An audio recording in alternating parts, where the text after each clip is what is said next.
Assalamualaikum. Assalamualaikum. Assalamualaikum. We're now watching the Half Your Deen Show with Samira Abdullah And Imam Naeem Abdullah. Half Your Deen Show. Assalamualaikum. We are now watching the Half Your Deen Show on Northern Radio.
Oh, you're going to do that to me, Samira. Okay. A'udhu billahi minash shaitanir rajim. Bismillahir rahmanir rahim. Alhamdulillahi rabbil alameen. Wa afdalu salatu wa atamu taslim ala sayyidina Muhammadin wa ala alihi wa sahbihi ajma'in. Wa radiyallahu ta'ala an asatid tabi'in wa ulama al-amalin وأئمة الأربعة المجتهدين ومقلديهم إلى يوم الدين أما بعد Assalamu alaikum wa rahmatullahi wa barakatuh. Everyone except Samira. Okay, you get it, babe. Give you the greens too, Samira. Wa alaikum salam wa rahmatullahi wa barakatuh. Make Tauba. Wa alaikum salam wa rahmatullahi wa barakatuh. Fear you make Tauba. You know I was eating a lot of, and you were supposed to open up. And so now you forcing me to talk with food in my mouth, or unprofessional and whatnot. You supposed to open up. Nah, you trying to be like somebody I know. That's all. Oh, you already got jokes. Alhamdulillah. Oh, yep. Starting already, Sister Malika. Starting already.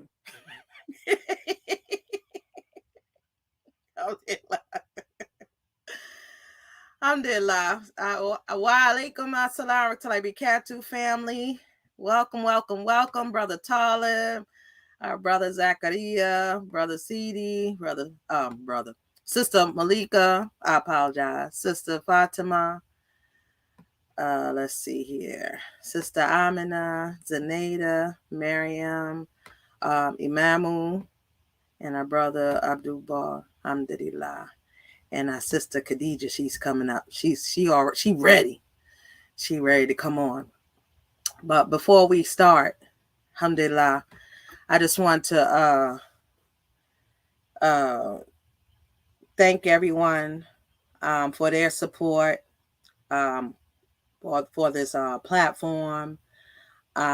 We do not take that lightly. When we say that you are our family, you are our family.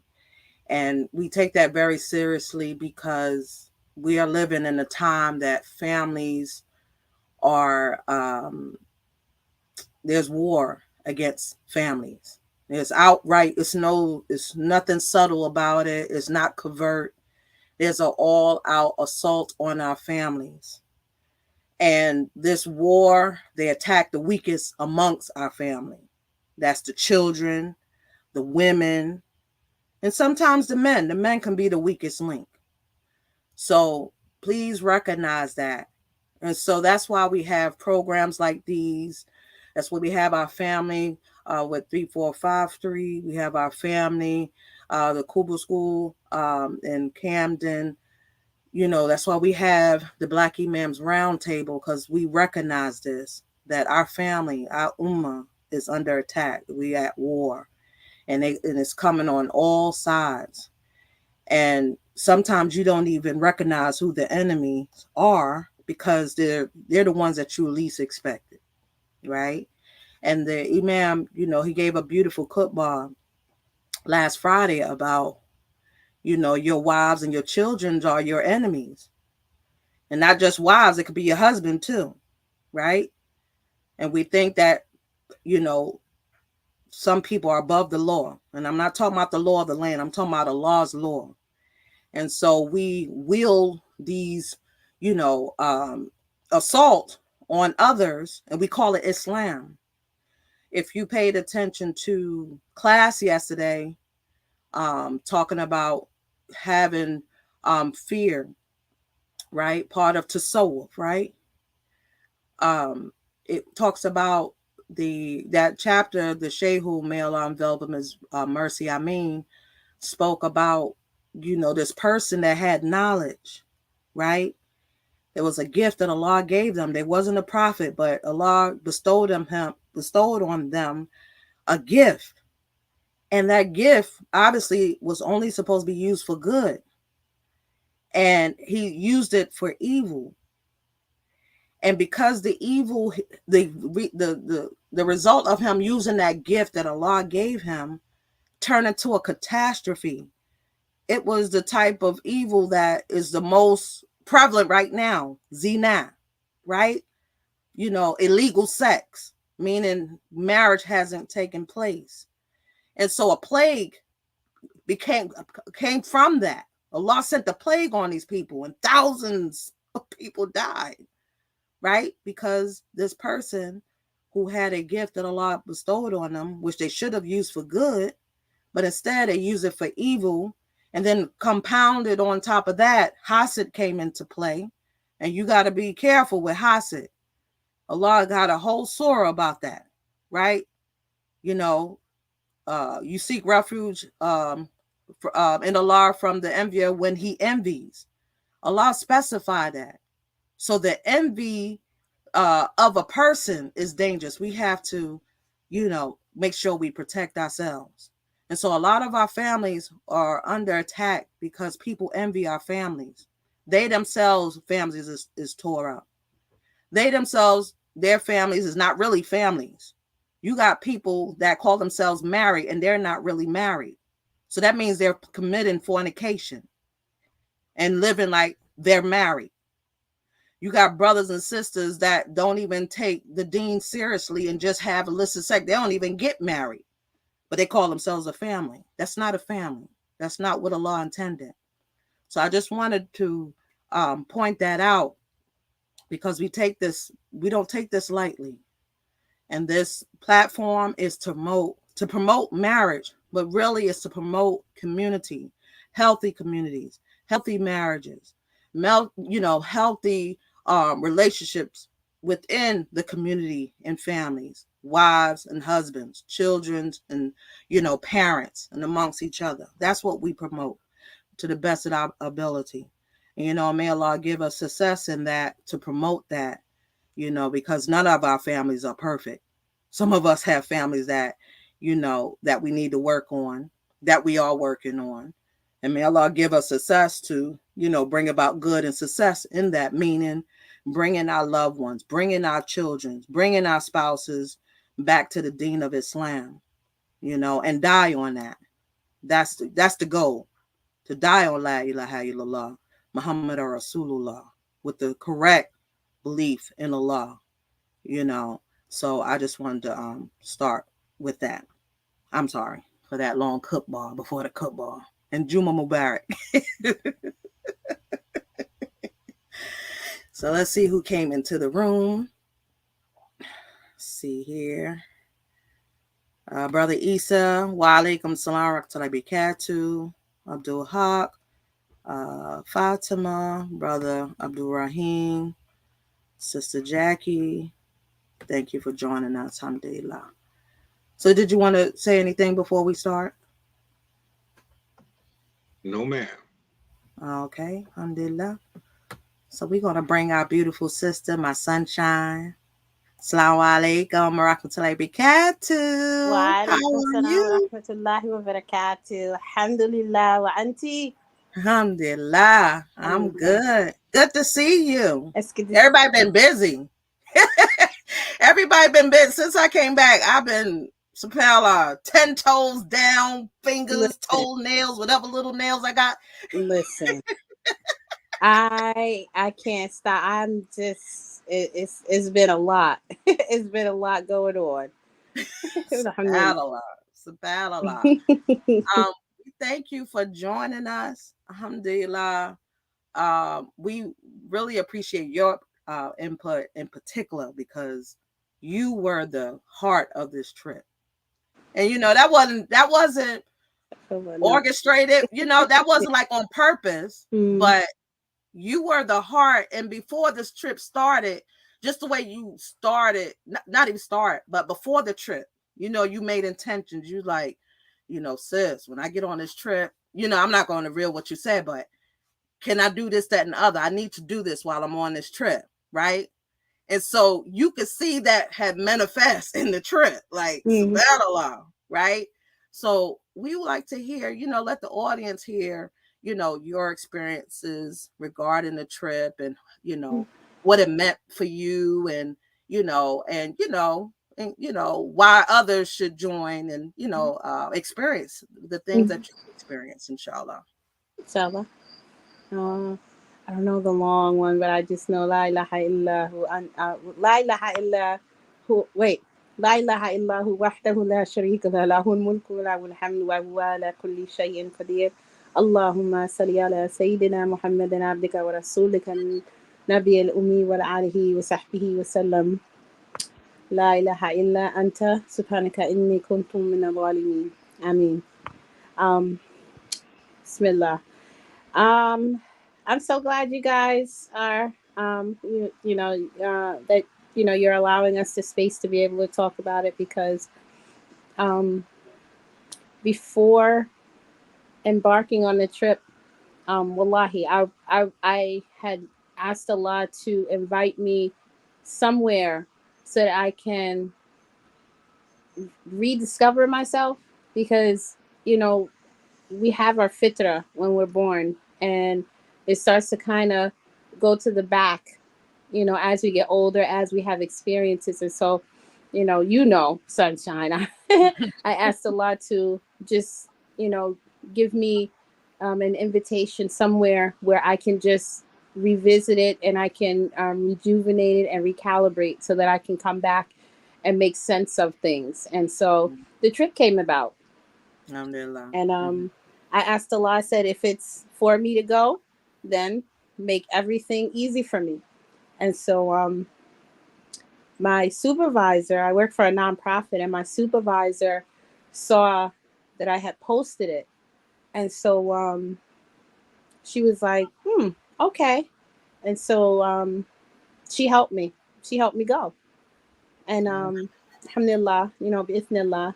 And so every time I say that, if she heard it right now, she would say, with nonprofits and money, she's like, the work that you do for us, and the amount of heart, the blood, sweat, and tears that you put in, you pay for it yourself. But she helped me, alhamdulillah. And so I was just excited, because I was like, oh my gosh, like, I've been to Spain, Costa Rica, and things like that, but never did I imagine that I was going to go. I thought I was going to go to Ghana.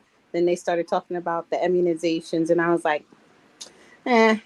And so I couldn't have imagined that I would even be here. So everything kind of started just happening. My passport. Remember how fast my passport came back, Sunshine? Yes, yes, it did. Yep. So they was talking about how it was going to be a delay, like 4 months. Remember, it was like some crazy number, right? And yours came like, how long? How long did it take? Like, it was, what, 2 weeks? It was like, it was about maybe 2.5 weeks. And I had texted you, and I was like, and I sent you the picture. You said, wait, what? And I was like, I asked Allah to invite me somewhere. And so everything just kind of started happening. And so, alhamdulillah, I felt blessed, and I felt excited, and I felt nervous, and I felt everything, because it really is a trip of a lifetime. And, I have to thank you, bi'ithnillah, that, I said it to Imam Naeem while we were there. I said that sometimes as a people, we wait for everything to be perfect. We say, oh, I just want to have this right. I want to do this, and we need to have that. But you didn't do that. And I'm not saying I love it. I wouldn't change a thing about it. You said, you know what, it's been long enough, and you put it out there, and we went. And we had an amazing time, and the experiences that we have, when I came back, people are still like, I'm in staff meetings and stuff, and everybody's like, who are you? Hey, right. Who are you? Like, whoa, hey, wait a minute. And I'm like, yo, I stepped on the soil of my ancestors. You're not going to be able to talk to me like that. No. Sunshine, yo, we were on the boat, and Sunshine, it was a European lady, and Sunshine was loud and pressed. She said, ain't no Karens here. Ain't no Karens here. We went there hey, wait a minute. Tell that story real quick. Oh my goodness. We would get Oh my. I forgot about that. Tell that story. What happened? We were getting on a ferry. Who was in front of me? Who was it? Was it Zenaida? Who was in front of me? I don't know. I just caught the back end of it. I was just busy. I cut in front. Like, wait, what are you doing? And so then all the way from the back of the daggone line, we hear, ain't no Karens on this trip. We home now. And we were like, wait a minute. Oh yeah, because she was trying to the white lady, they call them two Bob over there, by the way. Yes, yeah. So this Karen, well, she was just gonna, push past people and go where she want. And so I got wind. I was like, what happened? It was like, they told me. I said, we don't allow Karen up over here. Karens don't belong over here. We home. This is our home. But she wasn't close behind us. She was like way in the back. I was way in the back. I got the word later. And it was so beautiful because there was a man there, helping people on to the, to the ferry. Yeah. And when he got to me, he said, welcome home. Mm-hmm. That was like, he's like, listen, she home. You said she home.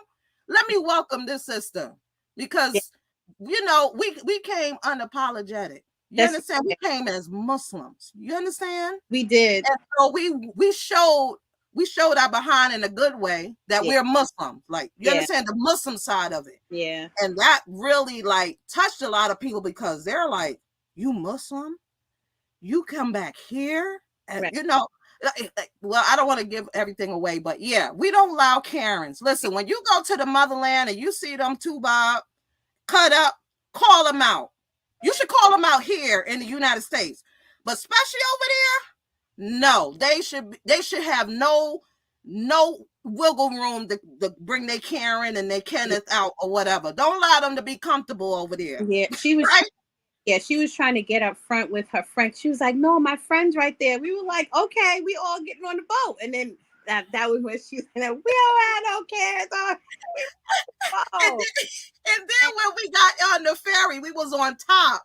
I really had to take it there. Yeah. I said, who's in the house? Where you coming from? Right? If y'all look at my videos, because I tried my best to catch all of that. And so you'll see all of that in my videos because we started repping everywhere where we were. And then people on the boat were like, we amped up the boat pretty much is what we did. We amped up, it was. And I'm like, where are you from? And this white man talking about a land. I ain't talking to you. I'm talking about my people. I'm talking about my people. He's going to interject. See, white people, I'm sorry if we have an audience of white people. No disrespect. I'm just saying. Some white people feel like they gotta be included in everything when we do something. Yeah. There's some that gotta interject, gotta ask questions, gotta say something, just be quiet and just let the moment be. He's talking about, I'm from it now, and I'm looking at him like, I don't know if you caught that. I'm sitting here like that's why I started laughing hard because you were amped and then you went. I just wanted our African brothers and sisters to know, listen, we here. We're from those places that you hear about and you may have never, set, foot on, and we just let you know we're real people and we're here. We're unapologetically Muslim. Yeah. SubhanAllah. And just reflecting back on my initial statements, Allah granted me my request. And so I had no choice except to be unapologetic because Allah gave me the opportunity to do what I wanted to do. What I've always, when I was younger, I wanted to join the Peace Corps and go to all different African countries. And that's what I wanted to do. I didn't even want to get married. I was like, I want to be in Ethiopia. Because you remember, I guess back when we were younger, it was like giving pennies for Ethiopia, doing all that other things. And I wanted to go to all the different countries because, it's I don't know. I just feel, I don't know. I feel, and especially now that I've come home, to be honest, I know whoever's on here that sees my posts, I feel so disconnected from here. And I have to connect. My only connection here, honestly, is my family. SubhanAllah. The only, I started a new job, alhamdulillah, keep me in your dua, because I'm working with, Arab Indo packs, so, inshallah, but I have job and I'm still working with the nonprofit, but there's just a piece of me, a large part of me that stayed in Gambia, you know? And so I'm trying to at least, be, you become, be comfortable where I am right now, but I'm like, I don't know. And I said, so I asked my daughters, before we came back from Gambia, I said, to them, what would you think if I lived part-time in Gambia? And they were like, Mommy, you did so much stuff for us. So whatever you want to do, we support you. And so I just, and they are the ones that, of course you live for Allah. That's, the human part of me. I live for my children and I want to make sure that, I make them proud of me and that, they're happy, so, so yeah. And my grandchildren, they're right. little knuckleheads, but but it was, I'm so grateful to you, to both of you. And I'm grateful because, it's so funny because I was watching Imam Naeem's face and he looked like a proud father, like, because he had and I know it was a family thing, but I'm like more imagery. I'm a writer and all of that other stuff, and so my brain is very artsy, and so I'm watching him watch us excited, and it's like when a father sees his child born and he looks at him for the first time, he looks at the baby and he's just like this is from me, like this is a part of me. And it wasn't a boastful thing. You can just see the love for us and that love for a lot. Like, yo, he was better than the tour guides for real. Like we don't really need the tour guides, because the tour guides, except for on Joffrey and Kunta Kinte, because they connected to us, because they were like, yo, we are you. Some were kind of just like throwing out dates and stuff, but Imam Naeem was like, and also, and we were like, yeah. So I know I'm jumping all over the place. Look, I am self-diagnosed ADHD. I adore chemo, but I just wanted to say that part, that his, like, you can't describe it. The only thing I can say is that it was like his child was born, and I pray that Allah continues to bless your family to be able to give other people what you gave us. Yeah. Allow me to interject. I mean, it's amazing how you mentioned that, because while you were talking, I remember when I first went to Gambia, and that wasn't my first time in Africa. But when I thought of this, I don't want to show everything, but I found the first place, because I keep notebooks, right? That I write notes in, when I prepare classes or Juma khutbahs. So I found a notebook that I was using when I first went to Gambia, and I first said, we need to do a tour here. Like, our people back home need to see this, right? And I'm just amazed. I'm covering part of it up. Hold on. I don't want y'all to see anything. You're not showing all of it. But I was just jotting down my ideas, and look at the title: Tracing Our Footsteps in the Deen. It's almost the same title we use for the tour. You can see number 5, Jufere. Yeah. Subhanallah. And when you mentioned that, I was thinking of myself. I was like, Subhanallah, our people. When I say our people, our people that are Muslim, that are practicing the Deen, they need to see what I'm seeing, because words cannot express. And I'm sure with you and inshallah other people that were on the tour will come in and join in the conversation. But I'm sure, as much as we're going to talk, that most of it words can't express. And the first time I went to Gambia, I had no idea that Kunta Kinte was from there. And this is important for me personally, because Alex Haley's writing, Roots and Malcolm X, are what triggered me to take my Deen more seriously. I read both Roots and the autobiography of Malcolm X while I was in solitary confinement, when I was incarcerated. And I came out of that situation a different person. So, part of that Roots, Kuta Kente, and all of that, so it means something to me. And so when I get to Gambia and realize, wait a minute, Kuta Kente was from here? Like we can actually visit where he came from? Oh, let's go. Right. So that whole aspect to me has sentimental value for me. So for me, it's like when I go there, it's not just with Kuta Kente's family that he left behind and all of that.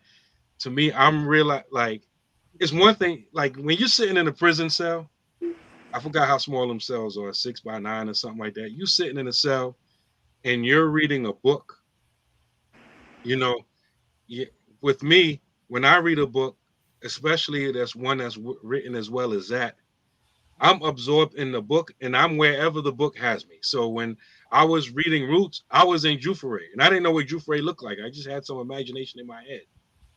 So for me to actually, decades later, to actually be there, and I don't have to imagine what it might have been like, I'm there. And it's like, to me, it's like overwhelming. So for that reason, and mainly that reason, Gambia is special to me. I remember when I went the very first time in 2017, I just felt the world lift off my shoulders. Being here in America is stressful. It's unnatural how we have to be to live because we're in survival mode.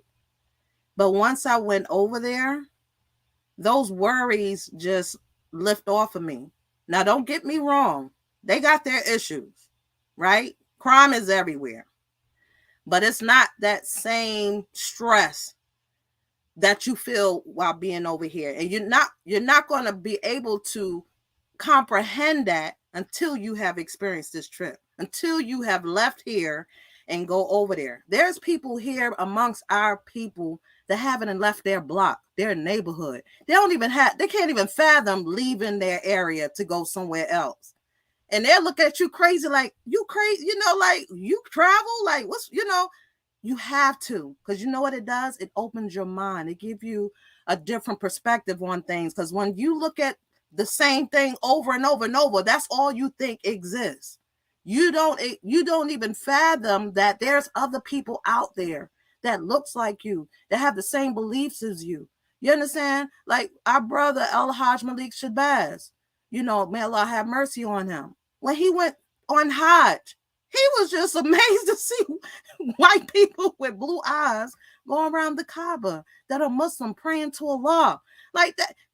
He was in Harlem, right? He traveled, but being in Harlem, you only see who? Black people, right? But to go there and see a different perspective, and these are your brothers as well, subhanAllah. So you got to get out that, prison state of mind. Even though this is a prison for you, but Allah made this world vast and spacious for us to travel.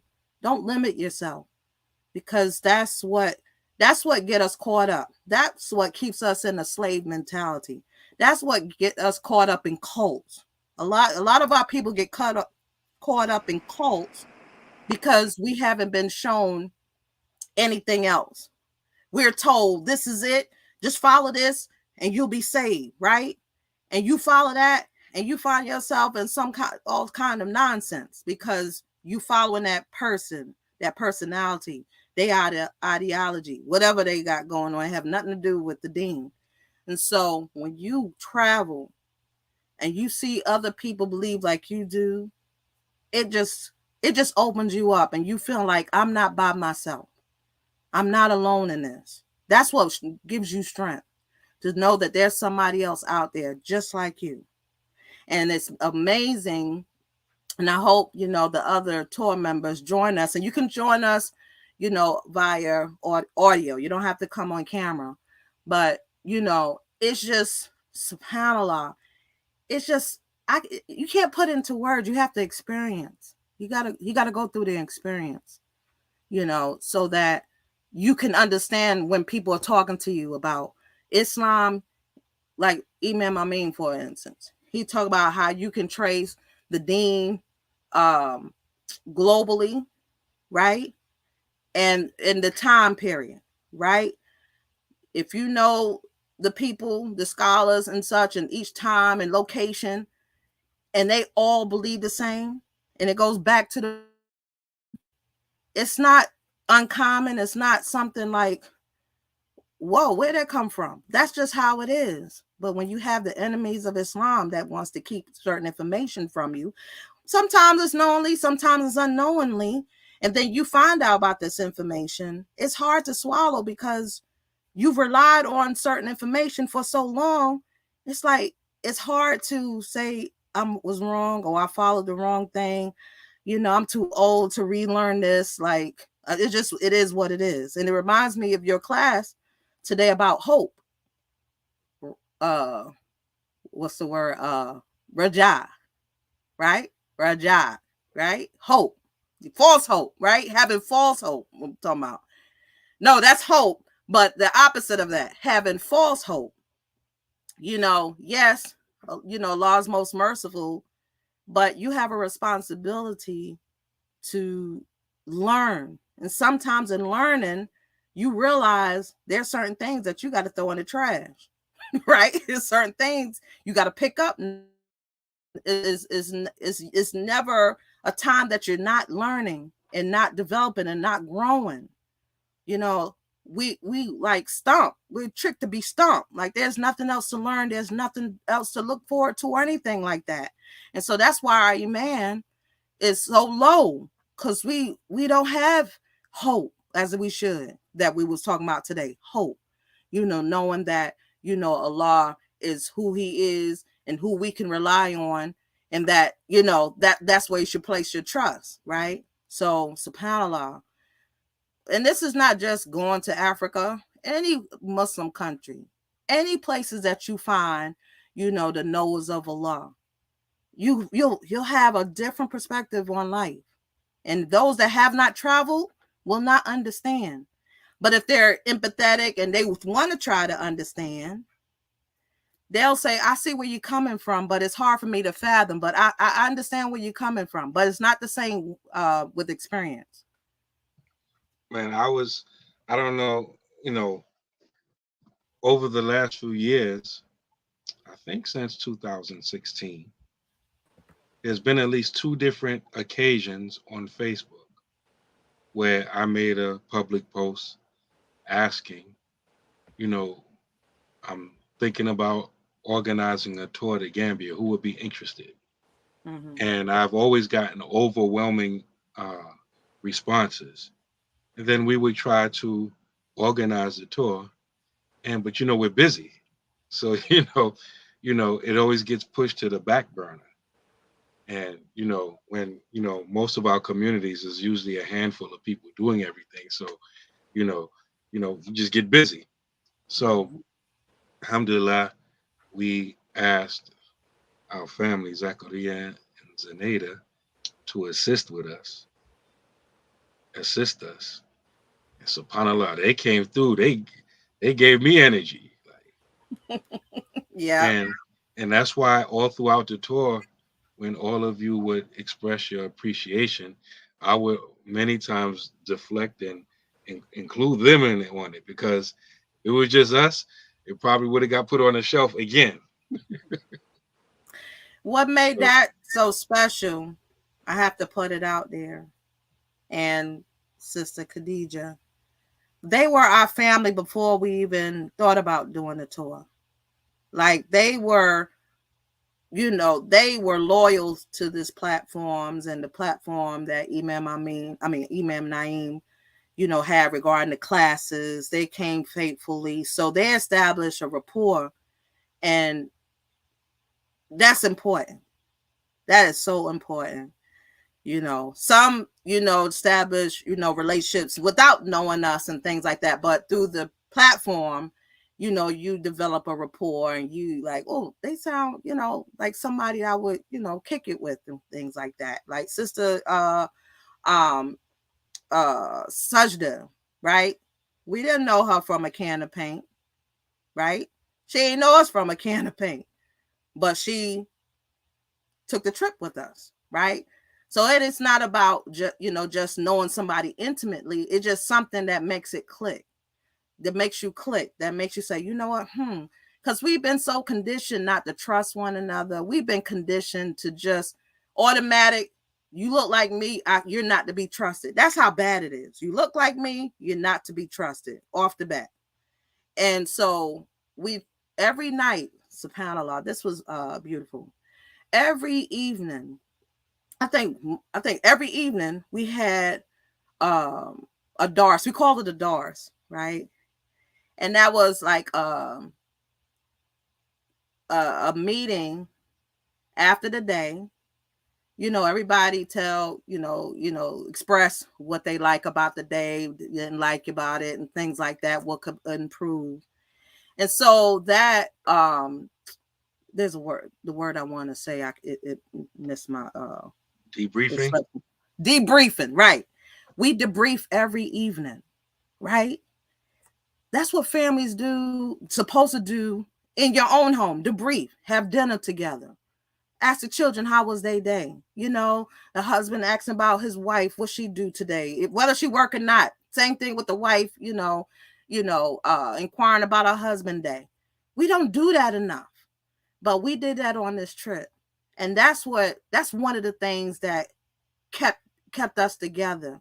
That was like the glue to the trip, because we were concerned about what your thoughts and everything like that, because this is our first time, right? We didn't have any expectations, right? Like you were saying, we just did it, right? And it wasn't just like it was just thrown together. All right, it was, it was planned and such, but some things you don't plan. And so, subhanAllah. Now with me, I'm sorry, I was tired. But one night, we was traveling from Medina Bay. Remember that night? It was like 8:00, right? After Margaret, we left. I think we made Salat and we got on the road, right? And our trip was going to be about 4 hours, because we was going to Dakar from Medina Bay, right? 4 hours. Assalamu alaikum, Zakaria. Wa alaikum assalam wa rahmatullah wa barakatuh, everybody. Marhaban, welcome. Alhamdulillah. Thank you. I'm sorry, Sabira, go ahead. So that night, my baby, I'm sorry. My grandpa. Where my grandpa? Yeah, grandpa is hot. Spaghetti. Yeah, he's right here. Come on. Loom is here. Hey, it's hot. Assalamu alaikum, Iman. It's hot. It's Iman, hot. it's hot. Assalamu alaikum. Oh, so y'all don't know how special this young man is right here. Subhanallah. He got his spaghetti. You got your spaghetti? I'm not going to say that other word. Don't say that word. Say hello. Oh, look at him. Loom is here. Ishaq, he's special to me because he gave me a nickname, Loom. Me and his Umi don't know what that means, but I feel special that he gave me a nickname because he got his nickname, Grandpa, right? He said, I'm Loom. So, alhamdulillah, I accept it graciously. Alhamdulillah. But anyway, that night, I don't know what road in America is equivalent to this. It was a two-lane highway. Highways are usually like 3 lanes, right? You got the slow lane all the way to the left. You got the middle lane, you're doing your thing. And then you got the fast lane. No. There was 2 lanes, fast, slow, and medium, right? And it was 18-wheeler trucks going up and down that road, speeding. So first part of that trip, and it was dark. First part of the trip, we was stopped. It was traffic. It stopped for, I don't know how long, a half hour or so. I got out. One of the children needed to go to the bathroom. So I walked up to try to see what was happening. The incident was like 2-3 miles ahead. I'm like, I can't walk that long. So I just handled the business, came back. Then alhamdulillah, we start moving again. Here with this road, I said it's a two-way highway. You have people that like to play chicken, right? Dipping in front of trucks. This little car in front of us tried to go around this big 18-wheeler. There was another 18-wheeler that was coming the opposite way and got clipped in front of us, but it wasn't going fast. So alhamdulillah, they got clipped, but it didn't hit us. We was able to slow down and not hit the car, but it could have been a disaster. Like they could have been really, really hurt. But little what's that movie with all them accidents and stuff? Final Destination? What is that? Yeah, something like yeah. That first part of that trip, it felt like that because we was in the traffic. Then we almost got one, and then we see like yo, man, why these people keep doing this, man? Right, play your chicken because they try to go around, and it's just 2 lanes with 18-wheelers going fast. It was just crazy. Little did we know, some miles, about an hour into the trip, our bus broke down. It wouldn't go into gear. So we had to go to the side of the road, and it happened to stop at a gas station. It looked like an abandoned one. I don't even think it was open. I was asleep for the most of the time. I'm just going to open. It was open. I was asleep. I was tired. Sister was tired. But can you tell me about your experience? Because I was trying to sleep it off because I'm like, I was tired, right? I was ready to go. Can y'all tell us about your experience when our bus broke down and we were waiting for our replacement vehicle? Alhamdulillah, it came like 3 a.m. because didn't I say it was like 8 that evening? Like 3 a.m, we didn't transfer to our second vehicle. But can you tell me about your experience and how did that add to the trip? I don't want to say take away because everything is is a lesson learned. How did that affect you, if any? Jarrell said she was knocked out. I was knocked out too. Subhanallah. Who wants to tell us about the experience? Imam, you want to talk about your experience? I don't remember the beginning part of it, actually. I don't know if I was sleeping and then I got off the bus eventually. But I remember people started getting off the bus to use the bathroom. And then everybody started getting off the bus because they had a plug. They were charging their cell phones. But I wanted to say before we got there, how like down south, or not even down south, just even anywhere in this country where it's a little bit more rural, and the road is, like you said, 2 lanes, 1 lane going in each direction. And then, but here in America, you have 2 lines. And when it's okay to pass, when there's visibility on your side, it'll be a broken line, letting you know, hey, if it's clear, you can pass, right? So I'm just trying to give it a little bit more visual for people who wasn't there. Just imagine those type of roads that allow you legally to pass if it's clear. They got the 2 lines. If it's broken, you can pass. Just imagine those type of roads without the line, and people are trying to do it on their own. That's why I was like Final Destination. And remember, this is Africa. Ain't no street lights. So you out there. It's dark. Right? And I forgot. Somebody said that there was a truck that almost hit our bus. And swerved over on our side when we was off the road completely. Dude did that chicken stuff trying to go around. He got clipped by the truck coming the other way, and he went back into our lane, and our bus swerved, and because we were right behind him, swerved, and alhamdulillah, we didn't get caught up in that. Yeah, but we almost had that accident. Subhanallah. Brother Zachariah, you want to tell us your experience when we had that little I don't want to say hookup, just experience, Yeah. I think when they rolled in there, they had the bus running for a while, so they had the air on, so it was reasonably comfortable. Then maybe like an hour after they turned it off, it got hot. I was trying to sleep. That's when I started getting eaten by the bugs. So then I came off the bus. was a little irritated at first, but then when right near our bus there was a tractor trailer 18-wheeler or whatever, and there was maybe one or two people. One truck driver, he was just sleeping outside on a little pad, and another guy was sleeping on a part of the another part of the truck. So I was just like, oh man, mashallah, you guys, doing this like it's not a big deal. So that kind of took away my complaint. And then, like Brother Nadim said, some bonding started happening. Started talking to brothers, getting in conversation, getting to know brothers a little bit better. So while it was a bit of an inconvenience, alhamdulillah, there was some hidden blessings in there. Alhamdulillah. Alhamdulillah.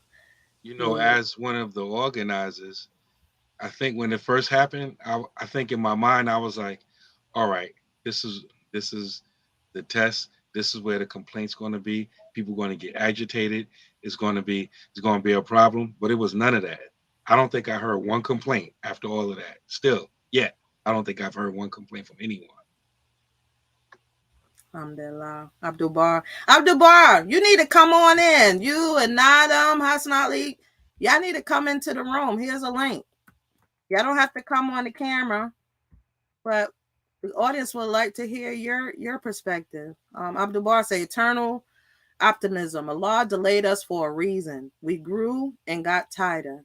That is the moment I knew that we were in Africa. Nowhere to run, nowhere to hide, no one to call. The real African experience. Yes. Allahu Akbar. Allahu Akbar.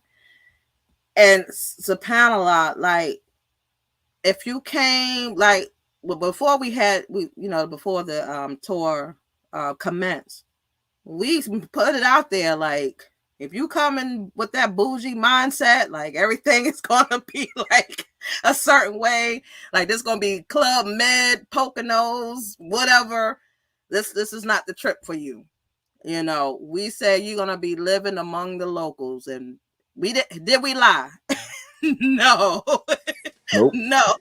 You were up close and personal with the people, and that right there in and of itself made the trip so special, because we didn't know these people, yet they had the adab of a host, being a host, and they knew that was the right thing to do without somebody telling them that's what they need to do. Like he was describing that the brother was knocking on people's doors, like, we need to use the bathroom, right? And you're like, wait a minute, how are you gonna do that? But that didn't deter them to help us, right? They saw Muslims. I'm sure they was looking at us strange, like, they black, but something about them. And we're talking about we need to pray. That just, took it up another notch. Like, whoa, you never realize whose path you will cross in this world. We came way from over here in America and find ourselves in someone's compound in the middle of nowhere. Because that road between Medina Bay and Medina Bay and Dakar, that's 4 hours. How many miles is that? I don't even know how many miles, because I don't even know how many. It's a subhanallah. Like, Allah put us exactly where we needed to be. He said, y'all need to stop. Y'all need to, chill for a minute and experience this. And so it didn't take away from the trip. Now, if we were so like trying to be perfect and everything got to be, it would have been a disaster. And that would have, trickled down to the participants. But it was just, okay, it is what it is. I happened to wake up. It was hot. The mosquitoes is no joke, y'all. The mosquitoes. They was like, we ain't never tasted blood like yours. Let me get a few bites. Let me get a few bites. They had the bags, y'all. They had the bag. The blood. They were filling those up. He sure did. They wasn't playing at all. And them flies. Oh my goodness, the flies. No mercy. No mercy. Hey, yo, remember when all the flies came in the bus? And I was looking at it. I'm like, y'all don't realize how many flies is in here with us right now, right? And that's when I was like, it's 24 hours. They got a 24-hour lifespan, so they're gonna start falling off the ceiling at some point. Yeah, but because I broke up, but that bathroom, I just saw Hassan Ali. Listen, when I went in that bathroom, first of all, I heard the bathroom and I heard those insects flapping around, and I was like, what the heck was that? So I heard flap, flap. I looked in there, those bugs were as big as my head. And if I could tell y'all how I was a contortionist in there, asking Allah to please allow me to get out of there free and clear. And for whatever reason, the bugs was like, okay, this one right here, she prayed to come here, and Allah is protected. And them things but I believe me when I tell you, I was like, whoa. But I think, and then but me and Grandpa, actually, me and Ishaq, we bonded because we were like really, like he was like talking, he was saying to his mother he was hungry. I was like, I'm hungry too.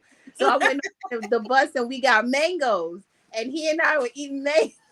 We were eating mangoes out there. Like at first, the neighbor was like, I don't want him to see you eating the mangoes. So I went over to the side eating them, and then eventually he ate them. But that was me and his thing. Our thing was the mangoes and those bananas. Listen, I have not tasted a mango. Hey, be careful about that B word. Huh? Be careful about that B word. Oh yeah, remember that? Oh my gosh. He was the highlight of the thing. Y'all talking about me.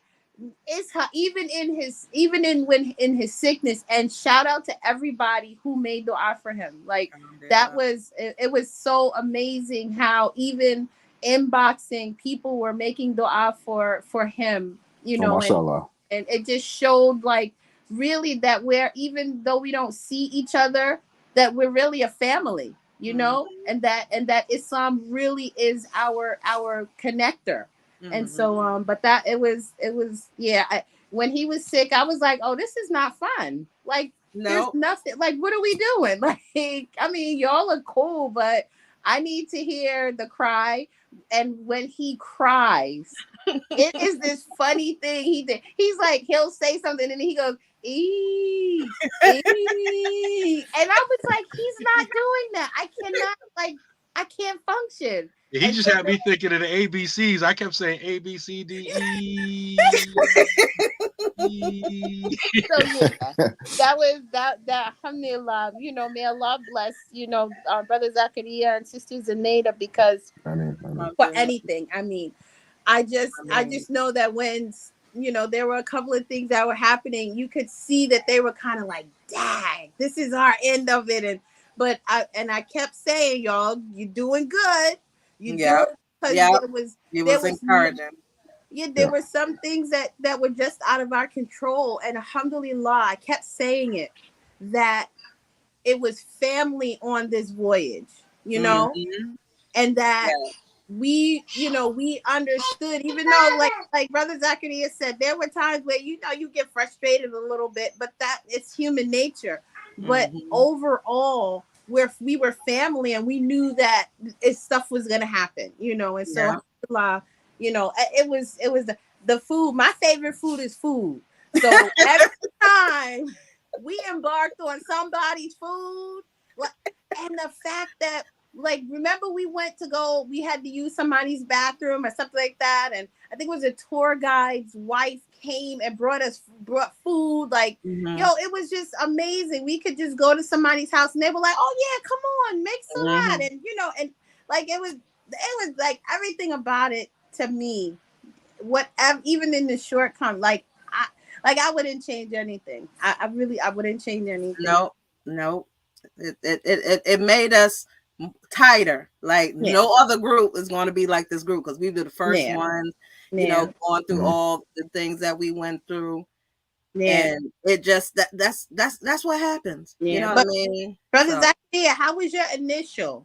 Like the initial, like I know when I first came, look at me acting like I'm the commentator now, because Like, what was your initial, thoughts of your trip going with your family and what we were embarking on? Like, what was, and then Brother Nadim, maybe. You mean like how I thought it was gonna be, or? Yeah, expectations, or even just the beginning of it, like your intentions and everything. Yeah, I was just focused on letting the kids have a good experience outside of America, and trying to see, you know, if we can find any schools or any kind of opportunities, really for them. But yeah, so like when we first got up, to the airport, I already felt the connection with everyone because we're, in the classes. And when we drove up there, because we drove from Atlanta pretty much up to the airport, I did most of the driving, so I was real tired. So I wanted to, say a special thanks to Sister Khadija, because I was so tired I pretty much passed out at the airport, and that's like when she was with Ishaq, my son. She took care of him, changed his diaper while I was, sleeping for a while. So I want to say shukran for that. For that. That's beautiful. SubhanAllah. SubhanAllah. Brother Nadim, tell us, like, we here. Alaikum, Nadim. Walaikum salam. It was Nadim's first time on the airplane, first time on the boat. I mean, with me, it was a wonderful experience.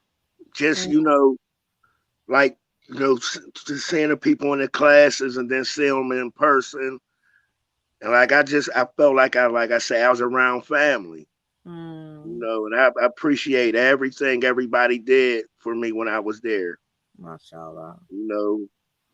MashaAllah. Everybody. Brother Zachariah, you did a nice job. Alhamdulillah. Samara, you did too. Man, you did a nice job. Khadijah was the big sister to everybody. Yeah. Yeah. It was a first for me, and it won't be the last time. I said Sister Khadijah was the heart of the tour. I kept saying the whole time. Heart. I felt like she was the spirit, the heartbeat of the tour. Yes, that's all. I gotta give that to Imam. Imam, Grandpa. Because that one right there, he put on his stove and he was like, "I'm the Imam. I look like that was Yes, back to what Brother Zachariah said about the children. We brought our children as well, and I seen a transformation. Like, my daughter didn't want to be bothered, right? Want to be on her electronics. You know how kids are in America. They want to be on electronic. They're antisocial. But once that was removed and they got to go out and see the world, be around chickens and cows and whatever out there. And then, this was around Eid time. So everybody getting their Kabani together, right? You seeing, flocks of, cattle all over the place. They just was like, came out the cocoon and were like butterflies. Like, you couldn't stop them. They was the place that we were at, our accommodation. They was all over the place. Like, they were so comfortable. They seem like cousins. You know how you are with your cousins. Everybody go to one of the aunt's house, uncle's house, whatever, and the cousin gets together. That's how I felt. And I just felt love, and they were safe. You know what I mean? Some, your kids, Zachary was, in my apartment, just chilling. Like, they was like, cool. Like, they didn't want to leave. So I just tell their mom, I'm like, they down here if you want to know where they are. Like, they were just, subhanAllah. It was just beautiful. And that made my heart so happy to see the children enjoying the trip. Because it usually just be about the adults, right? Yeah. It was about them too. Yeah. It was about them too. And they had a piece of that. And that's what made me like, look at my girls. Hey, my girls. There's my niecey boo. I miss y'all. I know. I miss y'all. I know know y'all making me cry or whatever. I know. I'm gonna want to cry. Subhanallah. And Ismail, where's Ismail? He sleep. You know, where's Ismail? You know he is. He's coming. And look, and Ismail, mashallah, he was so very it was like he was very concerned about stuff too. And that's why I said, like, I give roses where roses is due, and like I tip my hat to Sister Zenaida and Brother Zakaria, because their children, you can tell that their children are loved. And I'm not saying this about, this. Why am I explaining myself?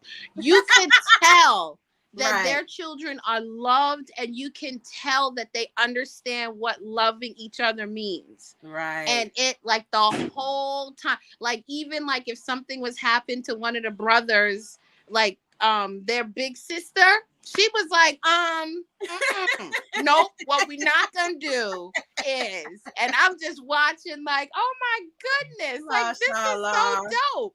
Yes. And so, it was, and it was just you got an opportunity to be amongst each other, and you got an opportunity to see the children, like you said, without the technology, and you got an opportunity to connect with children who actually, like, they at first they kind of, well, it was different, but they emerged somehow. Mm-hmm. and they made whatever the situation was work. Right. And it was pretty cool. It was cool to see that.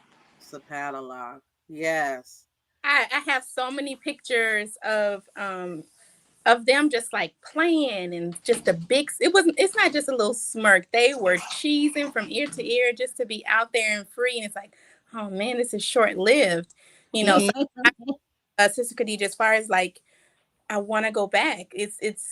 It's very different now to have had the experience with our children, with our new family, extended family, aunties, uncles of my children. I appreciate everybody and the support in various stages, especially the dua of everybody when Ishaq was sick. I got a little shaken because I thought, oh my gosh, maybe he has malaria. Yeah. Something like terribly, ears. Mm-hmm. I was my brain, but the Imam, Sister Samira, helped me to calm down, and I appreciate the. I said he's gonna be all right. Be all right. Yeah. Like, yeah. Well, you see your baby sick, you're like, oh my goodness. Like when children get sick, you see it in their eyes. Before anything else, in their eyes is a telltale sign. I just needed to hear the E. That's it. I needed that. I just needed my E. Oh, and you know what? I was gonna say, Mr. Imam Ishaq inspired everyone's first dinner back. Yeah. As the spaghetti. I'm trying to say spaghetti. I'm trying to say the spaghetti. You gotta.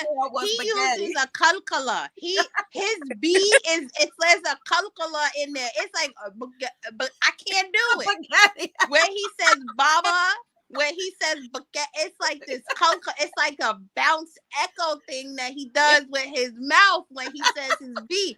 Banana.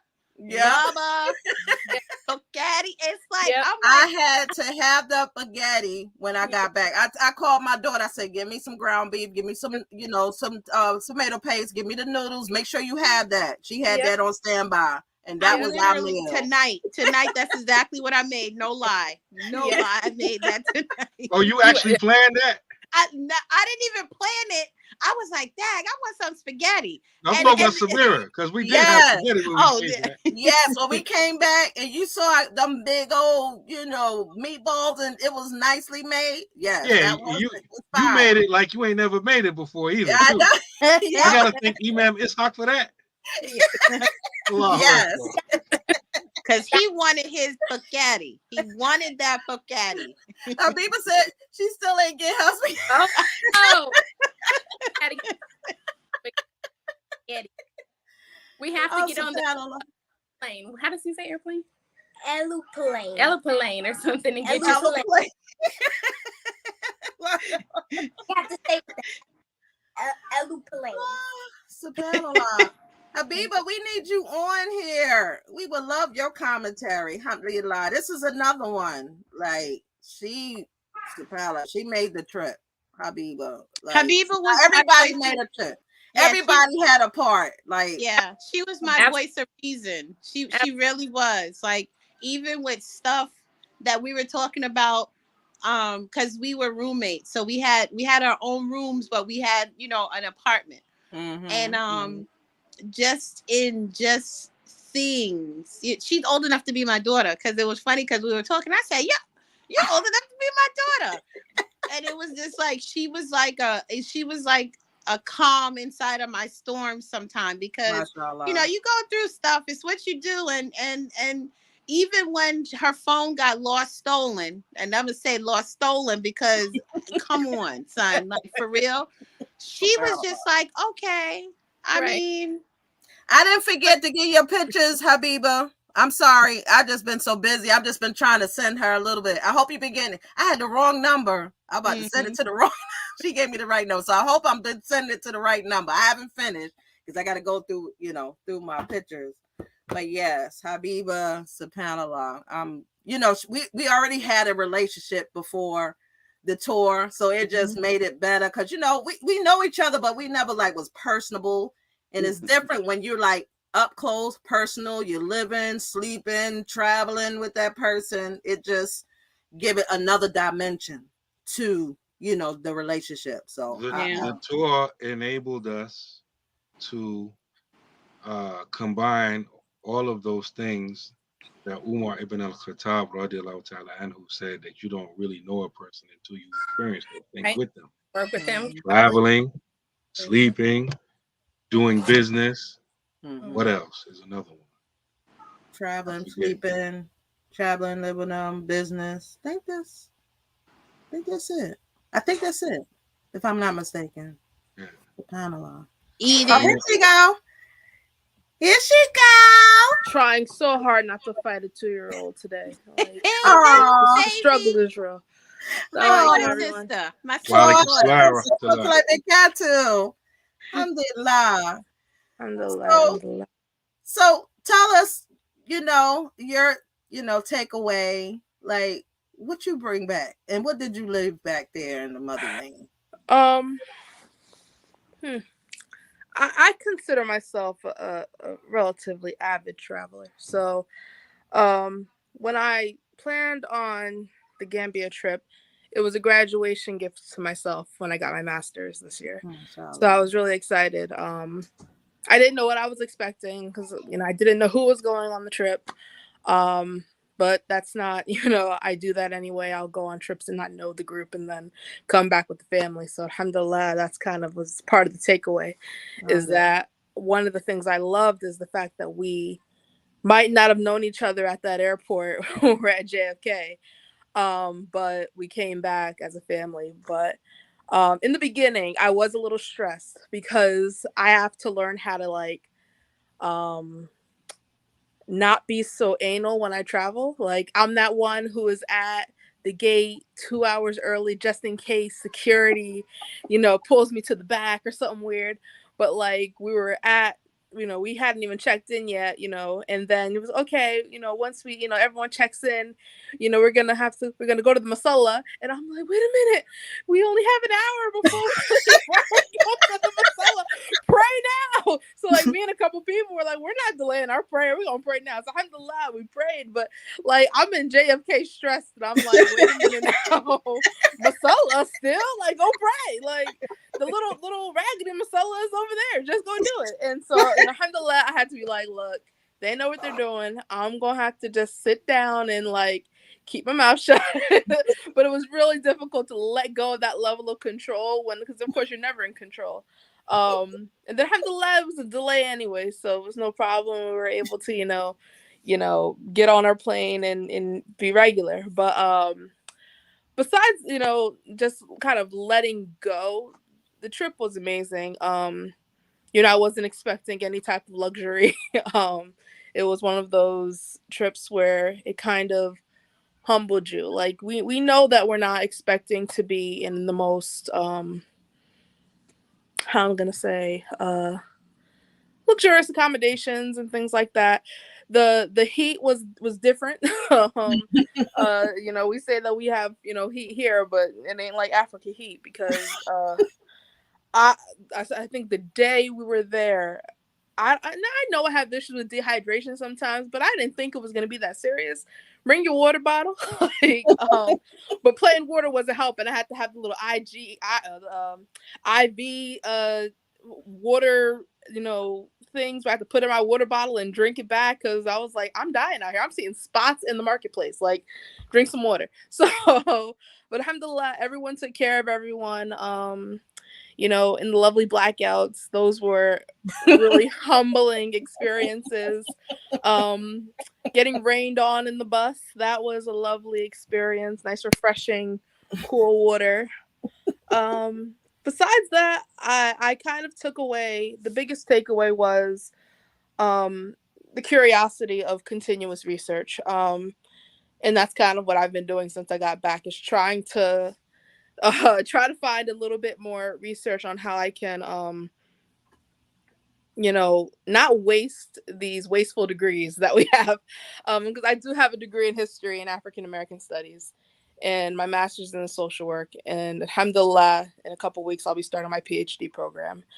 And I'm like, you have to be able to use what you were there for a little bit, and inshallah I'll go back soon, but I have to use what my experience there and actually bring it back to influence my education here. So that's kind of what I've been doing since then, trying to compile different, you know, research, especially when it comes to, you know, the transatlantic slave trade and Goree Island, and that itself has been fascinating, because the sad part is, when you're researching things in history, a lot of times I'm gonna say things. Sometimes the sources are really biased to certain, you know, populations. So like a lot of the sources are like, well, Goree Island wasn't as, you know, influential when it comes to the transatlantic slave trade than, you know, it is. And I'm like, well, let's try to, you know, see if I can find a bit more research on that. So that's kind of been the most interesting thing. And then whatever I research, I'm definitely gonna send it back to, you know, Zunaida, Samira, Imam Naeem, and Brother Zakaria, just so when you guys move forward, if anything can be, you know, helpful for the future tours, inshallah, that would be helpful. But that's kind of the ticker. It's really enjoyable, and I enjoyed meeting everyone, all your kids, great little people.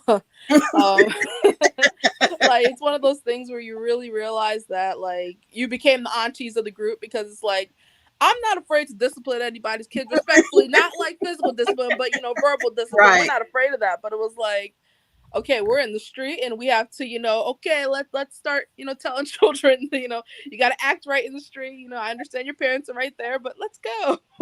Right. But, you know, all your kids, alhamdulillah, are great, and may Allah bless them. And may Allah bless you all for raising them so well. So inshallah, we'll see you all soon. You know, you always have family here in New Jersey. If you're ever close in the area, feel free to, you know, knock on the door. You guys are always welcome. And if I'm ever in anyone else's neck of the woods, you know, I'll be doing the same, inshallah. Inshallah. I appreciate that. Thank you so much. We were a village. That's another thing about family. I was listening to I was actually watching a podcast. It was actually a polygynous situation. It was two sisters. They were co-wives, and they had an outing. And so on this outing, they had wanted to show everybody their day. And so they made the point that I'm not going to tell her your kid is doing this and you need to go get their kid. No, we're together. We are a family. You don't point, keep your kids with you and I keep my kids with you. No, we're together. We're responsible for one another. Although you may not have been part of the coordinating of the tour, we still have a responsibility to one another, make sure everybody's okay. That's very selfish. And that's not the example that our beloved Prophet Muhammad sallallahu alaihi wasallam, shows to us, right? He was very caring, even against those, caring for those that didn't care for him. Like the lady that used to, do stuff to him, throw rubbish, on his doorsteps or what have you, right? And then when she stopped doing that, he inquired, what happened to her, right? We were like, I'm glad that's over. She was getting on my nerves. We have a whole different response to that, not the prophetic response, our, ignorance, ignorant response. Because that's what it is. But I appreciate that as well. Sister Miriam was there and she, checked the kids, checked my kids or what have you. And she was like, was apologizing. Like, what you apologizing for? We're here together. We are here as a family. We're here as a group. So it's expected that you look out for one another, even if it was, somebody else's kid, because we want everybody safe. We want everybody on one accord, make sure everything goes smoothly. Because if we have that mindset that I'm not looking out for nobody, just myself, you don't need to be part of the group. You need to be on your own trip. But we came together for that purpose. We wanted that to be the culture of this tour. And for future tours, when you come on this tour, you're with family. And some of us, our families are not as strong. They may be broken up or what have you. And when you have never really experienced family and you come on this trip, like I said, your perspective is different. And you're like, you know what? Somebody cares. There's somebody just like me. It's just that you can relate. And just because we had these, I'm going to just say hiccups, it made us grow closer. It didn't make it, break anything or cause any fractures, from what I could see, but it made us closer. It's just understandable. With our individual families, you may not get along with everybody in there. Things happen, people talk, when people die, things go haywire, right? Right. Everybody start going shopping in that dead person's closet before they even hit the ground. They already claiming all types of stuff, right? That happens in family. They still your family, right? You don't like, well, you're not part of my family. Well, some people do write off their families, but you go through stuff, right? Mm-hmm. And so, but still, you're a family, and okay, that's expected. So, how do I proceed from here? Mm-hmm. Like for me, I'm not the same person that went on that trip. Oh no. Nobody. No. Like I'm not the same. I can see it in myself, right? I can see it in Sister Khadija, my sunshine. I can see her whole makeup. I'm like, I'm glad I knew you before and after. Right? But you, I have my own. I loved you, sister. Like, we talk. We never had like a personal, like, one-on-one. It was always at a function, but it's always cordial. It wasn't like nothing.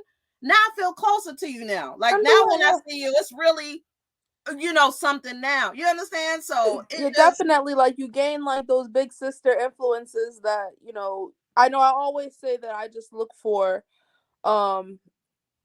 different groups of people to like expand my audience, just expand the people that I get to know. Right. And alhamdulillah, like I've known, you for a few years, and I had just met Sister Khadija. I met Mariam a few, months ago at the conference in Atlantic City. But it's like those kinds of like this trip really did, like, it only took a few days. Not a few days, but what to say, for the whole trip, they're instilled in your family. Like, that's your people. Like, okay, I'm gonna check on you if I, every once in a while, I'm gonna have to check on you if I, if I don't see you for a while. It was it's heartwarming to kind of expand your family at times. So that's probably one of the best things that did happen, is that you expanded your family. Yes. Always know that, your kids got an auntie in New Jersey, many aunties in New Jersey. They got an auntie in New Jersey who, is a stickler for discipline. So, and alhamdulillah. And even in those times of difficulty throughout the trip, I always say we're going to laugh about this in a year. And it doesn't even take a year, but we're gonna laugh about that now. I personally looked back at it that night, and when we're extremely exhausted on that Friday, we left Medina Bay, and we was exhausted on that bus. We're sitting at the gas station, and I'm like, I'm not getting off this bus. It's only gonna be a couple minutes. I'm not getting off this bus. And then I'm like, nah, let's get off this bus. So, alhamdulillah, like the conversations that we're having when we're off the bus, we're talking about our families and our lives and our careers, and things that we're kind of like connecting over. And and then we finally got to our accommodations at 7:00 in the morning. I'm like, look here now. We're gonna take a nap, and it's like we're not taking naps. It was Juma, right? It was Juma time now, so it's okay, I'm not hallucinating from exhaustion, but I'm kind of hallucinating from exhaustion here. But alhamdulillah, it wasn't that bad, but definitely we was knocked out very early that night. But it was an experience, and I laugh about it now. I was explaining the story to my family, and they're like, this kind of chaotic, and I'm like, but it was a good kind of chaos. Like I like to say that I thrive off certain levels of chaos. Sounds awful, but it was alhamdulillah. I'm like, it was a good kind of chaos that you can tell the story to other people who weren't there, and they look genuinely concerned, but it's like it wasn't that bad, I promise. It really wasn't. You had to be there. It was there. great, but you had to be there, and it's like you had to be there to laugh about it. And like, you be stuck on the side of the road at 3:00 in the morning. That's not funny. And I'm like, yeah, we can laugh about it. I can laugh at it now because alhamdulillah, at the end of the day, it wasn't something that it was in our control. So you can't be mad at that. That's the way I see it. None of the things that went south can be something that we were mad at because it was something that wasn't in our control. But that's kind of put a little spice on the trip. So you're gonna say that it's not gonna happen the next trip. So we probably, set the bar real high. Yeah. Look, we're gonna purposely sabotage the bus so we can be on the side of the road. No, it ain't gonna work. It ain't gonna work. Brother, but I will say, out of the things that we can improve, there's always something that we can improve on, and with anything that we do, we look at what we can improve on, and I would think time management. I only speak for myself personally. I know I was like overslept one day, and I'm like, it was the day that we were supposed to leave for Senegal, and they were like, okay, you got to be downstairs at like 5:00 in the morning, and I'm like, okay, I'm be up at 5:00 in the morning, and I set my alarm for 4:30, and I'm like, I'm good, I got this. And I woke up and it's like 6:30, and I'm like, no, I'm late. Oh no! And then we saw a message like, oh, we got some time, and I'm like, the level of stress. I don't like feeling stressed sometimes, but I was like, oh my god, left behind. Oh my goodness. And I was like, that just made me mindful for future days where, make sure that you set 2 alarms, so that's what I started doing for the remainder of the trip, because I never want to inconvenience people with my lateness, because I know that that's something that I always work on, is making sure that, I'm not. Come on. Sorry, my father's home. But that's kind of what I'm trying to work on. So, anything that we can do, just first be mindful what we do, and then how we can use that to improve the trip as a whole. So that's, my ticker. Brother Issa asks, what are you getting your PhD in, Habiba? Social work. So I got my master's in social work, and I'm continuing on with my PhD in social work. So hopefully I'm looking to expand it within international social work, so I can expand my research to more what's going on in Gambia and Senegal. But inshallah, that's just part of the plan. Inshallah, Allah's the best of planners, so we'll see. Alhamdulillah.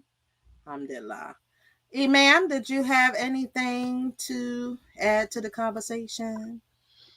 Before I went to pray, I was just thinking about how, for me, I felt like I knew, for me personally, what the height of the tour was going to be like. I mean, what the height of the tour was going to be, what it was. But in my mind, I was saying it could be something different. for someone else, right? So I'm watching every day for like the spirit to go up, go up, go up, then come down, right? But it just kept going up, up, up. Every day was like better than the next. And I'm sitting like amazed, like, subhanAllah, like, wow, like Allah is really doing this. I agree. I agree. Like SubhanAllah. everybody kept saying every day was like, today was better than the last day. I'm like, subhanAllah, like, oh, like, You did get rid of the karate chops though. You got rid of the karate chops. So the backstory to that is every time something would happen, I would say, Imam, I'm about to break a dab and just chop you right in the neck. So every now and then he would say, did I lose any? When we went to go see Chef Ahmed Tajan, I was like, okay, you lost them. You don't have them, because I was just like, it was like an off the beaten path thing. And for me anyway, because we knew where we were going and everything, but it was like you could tell when we were going to do something off the beaten path, because he would have like this Imam Naeem would have like this this grin. You can't describe the grin. It was like this grin, like a kid that's getting ready to get in trouble. And I was like, what are we about to do? And he was like, okay, so we're supposed to do this, but I'm thinking, because I called so-and-so, and we're gonna, and I'm like, you know what? Okay, let's do this. Let's see where this takes us. And so alhamdulillah, we got those little impromptu, things that we were able to do, and nobody, the cool thing is that nobody took anything seriously. Like if I said like a karate chop, somebody wasn't like, oh, stop, like, why? Because it was like we were like all family. And shout out to Africa, because I swear, she gave me one job to make sure that her husband got home safely. And he just kept wandering off like that kid. Like, I was like, no, you're making my job difficult, sir. Like, he got surrounded by these women at Goree Island, and they were, oh, you want to buy? And he's looking at me like, what do I do? I said, give me a bag, because you're not buying all this stuff from them. So it's just, and it was so funny. And, alhamdulillah, it was really cool, because she didn't, we were talking offline and stuff like that. And so she was cracking up. And so, even like when I would do lives and put him in the picture and stuff like that for her, it was just all love. I was calling Brother Yahya Unc. I was calling Sister Jamila Auntie, and nobody was feeling sideways about, like, it really was family. Like, we really were just like, there. And it was, the Sister Samira, though, aka Sunshine. I don't know, because when we got to that monkey, the park, and she made us walk down them daggone steps. Let me get close to the camera. I have trick knees. And I thought, and she's like, I can hear her. I'm doing the live and I'm talking to everybody, and I hear her in the background. Oh, we going all the way. We all the way. I'm not paying attention to what's going on. But the guy was done with us. The guy was done with us. He was like, y'all gonna go this whole way now. Like, we're not turning around now. I was like, what did she get us into? I looked down the hill and it looked like Mount Vesuvius. Like, what is going on? Like Mount Everest. What in the world? Bodies on Mount Everest. You got the full experience. You got the full experience. You had to be there to know what she's talking about. So don't even try to describe it, because it's no. Respectfully, we can try to describe it a little. Hold on. So yes, we were at the monkey park, and the park is essentially like a full circle, and part of the park was under construction. So the guide was like, okay, we're gonna stop here and turn around. So beautiful Sister Samira was like, well, hold on, we paid for to see the whole park. why are we stopping here? Let's go all the way. And everyone in the group agreed to go all the way. And part of the park is, it's like 2 little mountain ranges that you have to have the knees to get up. And, you know, we're like, Bismillah, we're going to try it. Alhamdulillah, no one broke a neck or anything like that. But when we were stopped there to like get off the mountain ledge, like safely, the guide is already down there. He's like, y'all got to come on. You said you wanted to come, so we're gonna go. And I was like, I was feeling attacked for like 15 seconds though. I'm like, sir, I'm trying not to die. Like, I'm just really trying to take my time because I'm wearing flip-flops. Like, I'm not trying to, I don't have no grips on these shoes. Bismillah, like, let me go. But he was like, you guys have to hurry up. Y'all want to go? Let's go. Right? But, you know, alhamdulillah, we were able to make it. So, and that was a highlight. There was the sad part is there was no monkeys on that other side. No, not like it was before. It wasn't. I was like, Dad, we really could have turned around. But, you know, but no, somebody had to be big sister almighty. Talk about some daggone.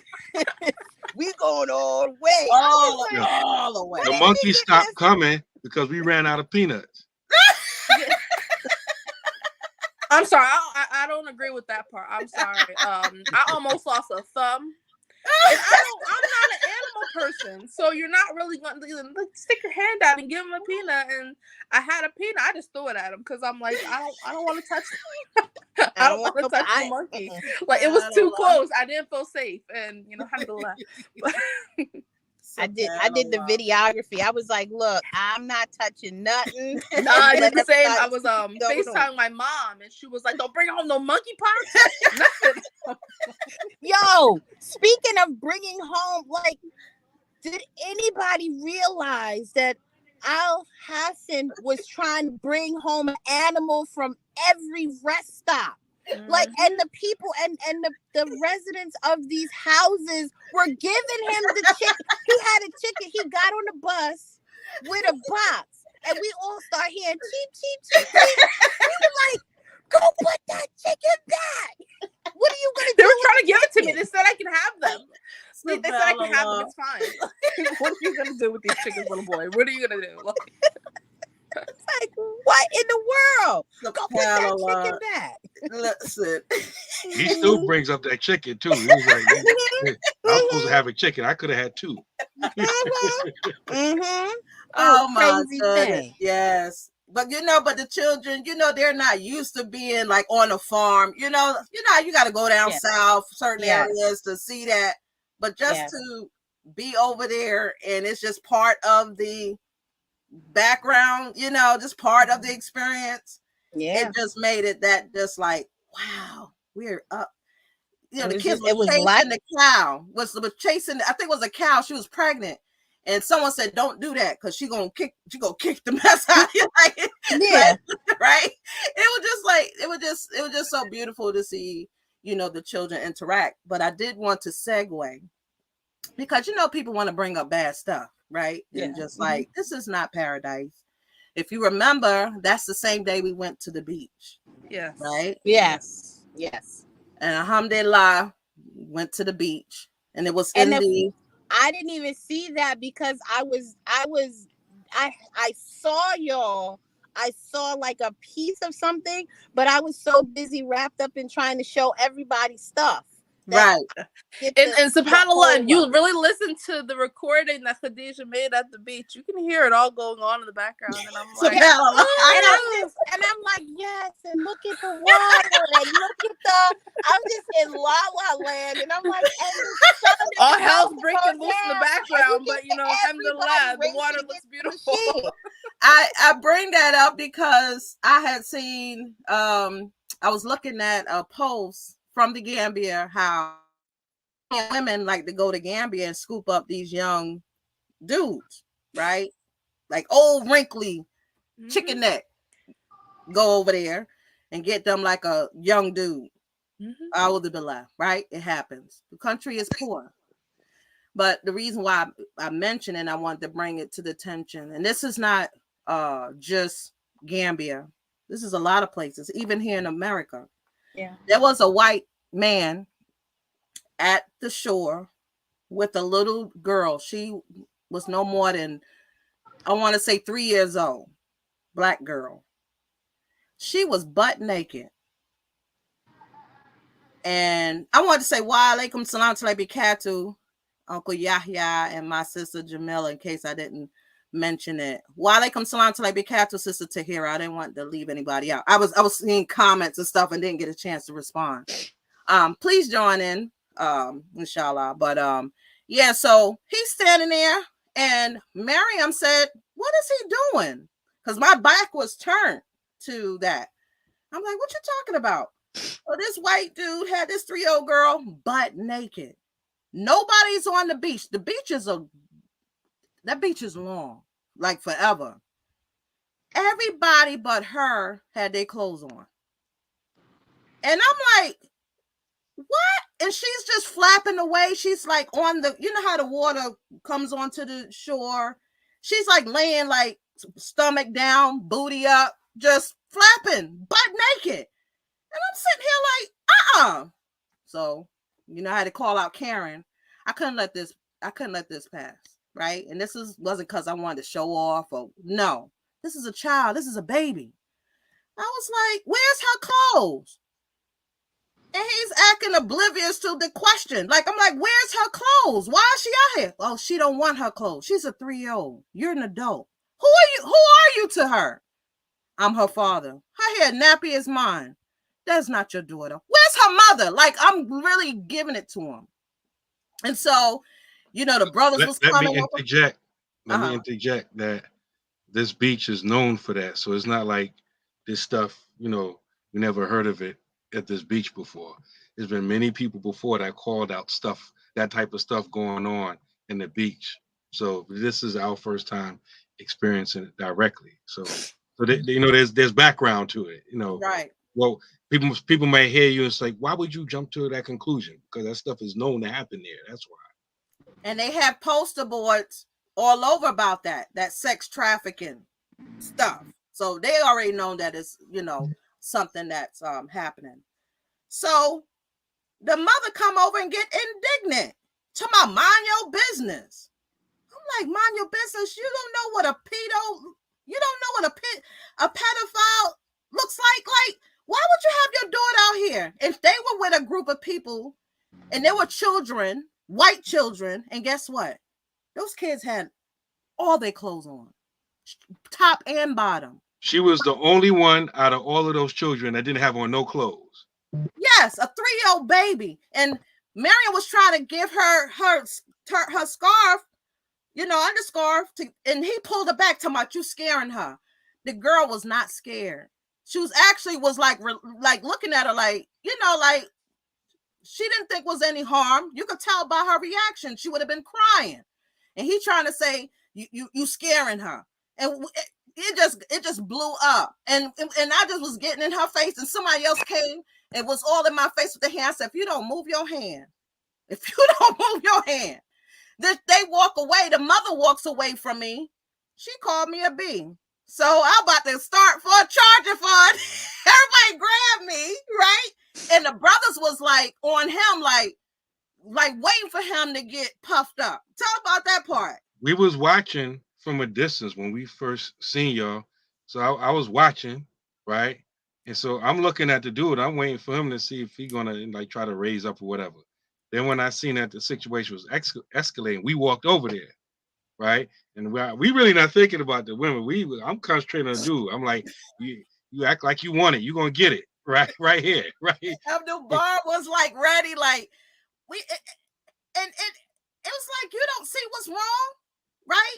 And then they trying to justify it, whatever. But guess what? That baby had them clothes on. They put clothes on that baby. Now, I don't know what else may not or had happened.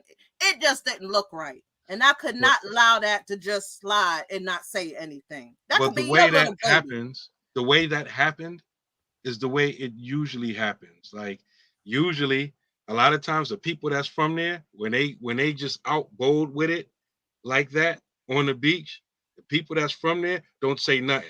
It usually be just some random American, Black American, that see it and be like, "Whoa, hold up, this ain't right." And there was an American there that pointed out, like, yeah, remember? Yeah, he came. I think he was from Georgia. He came and he saw us, gave us the salams and everything like that. But you corrected it, and there's always somebody from there that's running interception. When you try to go at the Tubob who's doing that, no, that's his father, or that's his mother, or whatever. And then what a lot of Gambians do, and if any Gambian is listening, y'all know y'all do this. Anytime some ratchet stuff happen, they say, "Oh, they're not Gambian. They from Sierra Leone." they throw it off on another country. Yeah, but it's happening in Gambia, man. What's up? Right? And then it was somebody there, Gambian was like, shh, like, calm down. Remember? Like, get out my face. Yeah. You need to be talking to them. What you talking to me for? Like, it was just disgusting that you was justifying this and not seeing the wrong that was happening. That baby was button. Everybody had some type of article of clothing, whether it was, the boys had on shorts, she was butt naked. Just imagine being on the beach in a Tubob, I'm gonna say Tubob because I don't want to get flat, holding a 3-year-old baby butt naked on the beach, and it's crowded, and that only baby had no clothes on. What would you think when you see that? You think that's normal? Like, come on. So that didn't take away from the beach experience. The beach experience was beautiful because they eventually left, and may Allah protect that little girl and all those children that find themselves in that situation. It's a sad situation because the country is poor and it shouldn't be. You understand? And when you're poor, you do desperate things, and that includes selling your children. And that's what I was going to mention. A lot of them won't admit it openly, but a lot of them will sell their own family members. Literally. Yep. Not just the kids. The women are prostituting themselves. They get sent over to different countries like India and get their passports taken away and have to sleep with different people and, with the promise that they're going to get their passports back to different countries. Dubai, all these people, Saudi, all these countries. Call it out. This is not nothing new. Everywhere. The UK, and because the country's so poor, they are wide open for that. Because when you that poor, you do something strange for some change. Yes. Like, just imagine, like, you may say, okay, we poor, we ain't doing that. Gambia don't have Section 8. Gambia don't have food stamps. Gambia don't have cashes. Gambia don't have WIC. Gambia don't have none of the social safety nets we have. So, everybody ain't gonna be out on the street selling mangoes and cell phone chargers and all that kind of stuff. Some people like to take the easy way. Yeah. Miriam said, subhanallah. Listen to that story, just gave me PTSD. It was crazy.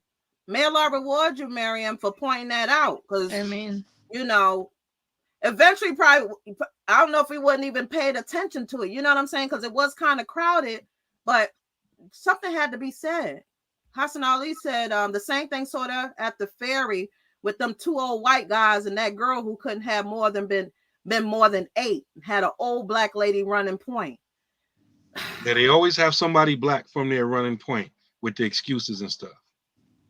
And that's another thing, not really necessarily connected with this, but every time I'm there, I notice that when there's a tour group going there, right? Like, for example, when they arrive at the airport, they have somebody waiting to expedite them through the immigration, and they get on their bus. When they're going on, when they have to go on the ferry, they have the nice little bus, and they're on the bus on the ferry.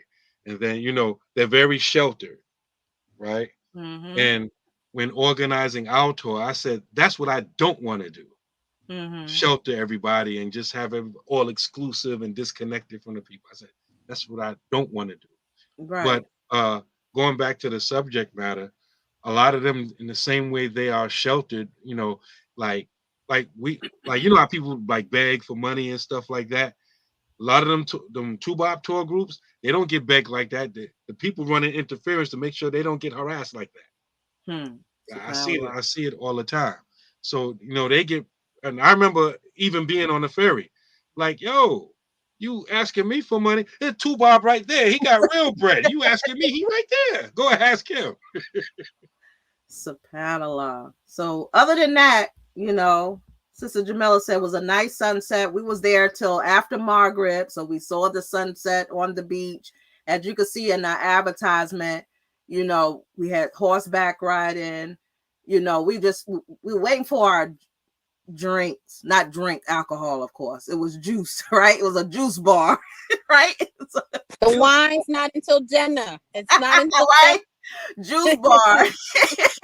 We were sitting there, waiting for our juice. But other than that, it was an experience, and that was not something planned. So it was like every step of the way it was something different that just added to it. Unfortunately, it was that, but it just gave you a different perspective, like you've seen it up close. You understand? So you either hate it, you want to do something about it, or you just don't care and you just on vacation. You know what I mean? So it determins who you are.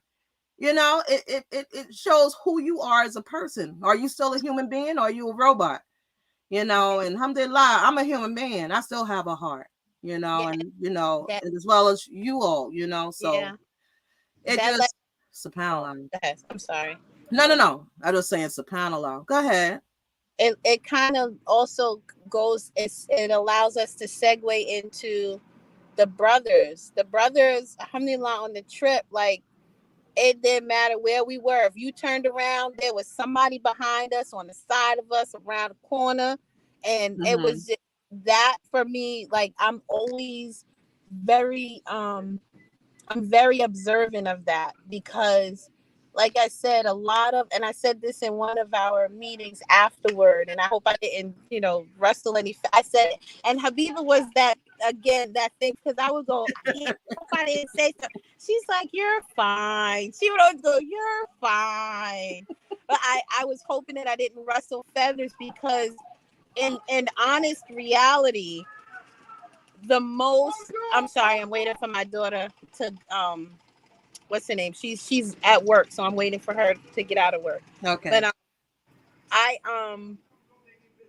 with Sunni Muslims, I've had the experience of that whole thing of where, if I'm out, for instance, like right now, if I'm out and I'll see a Sunni, and it's like almost like that adab thing, like you put your head down and you just kind of keep walking, and if there was a brother in the Nation of Islam, like for real, they would stand there, wait for me to get in my car, wait for me to, to go.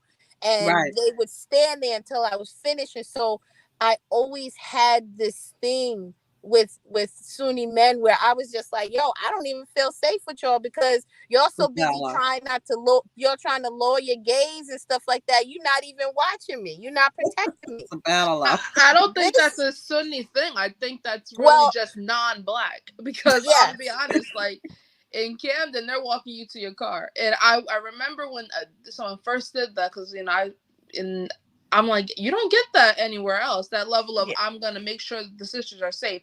And I'm not one where it's unfortunate that I'm like, no, I'm good. I just parked right there. I'll be fine. And they're like, no, we understand that you'll be fine, but as an extra precaution, we're walking you to your car. So even on the trip, I did find myself just like walking away, because that's sadly things that I do. Is like, especially when we're shopping, I don't feel the need to everyone to be in the same spot. As long as I know where everyone is, I'm just gonna walk away.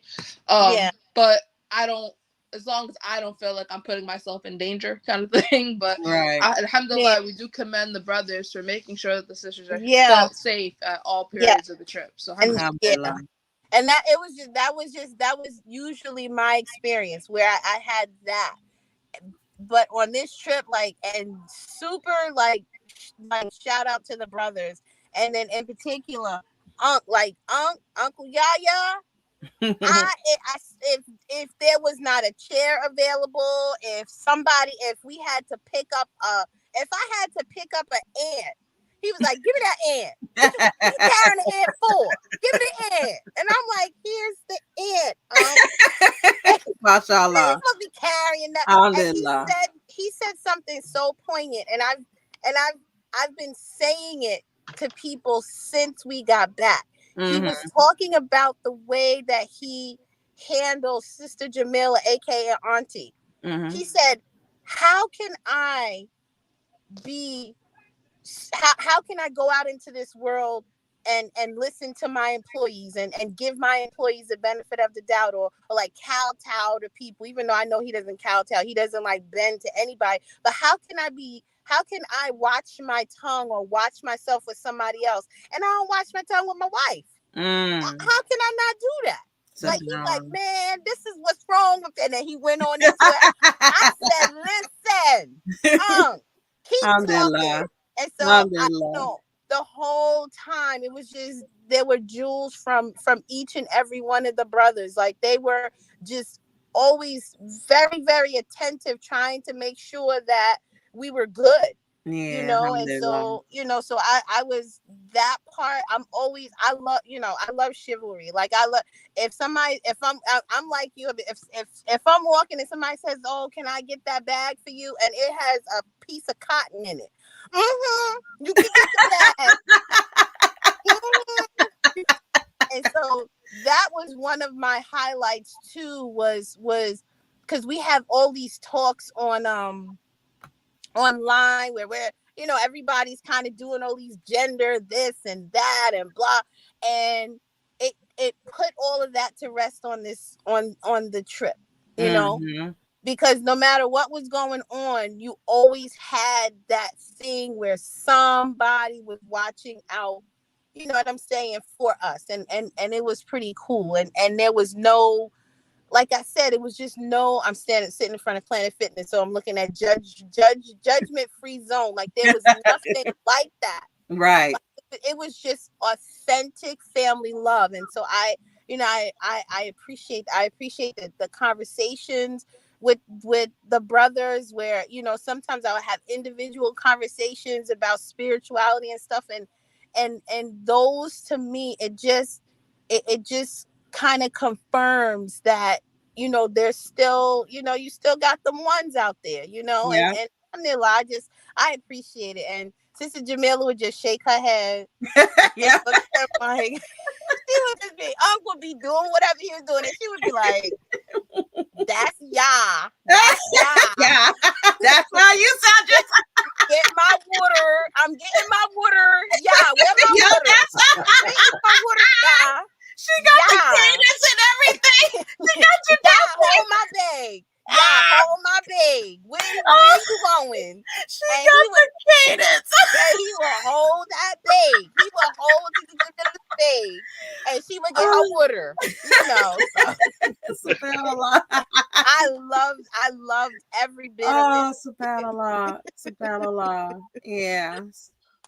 One of the things that I wanted to mention, I think, you know, one of the things that we will improve, inshallah, in all subsequent tours, is that along with the welcome packet that everyone receives, it's going to be a booklet in there with, and that booklet is going to have like a brief intro about the different main places that we're going to see.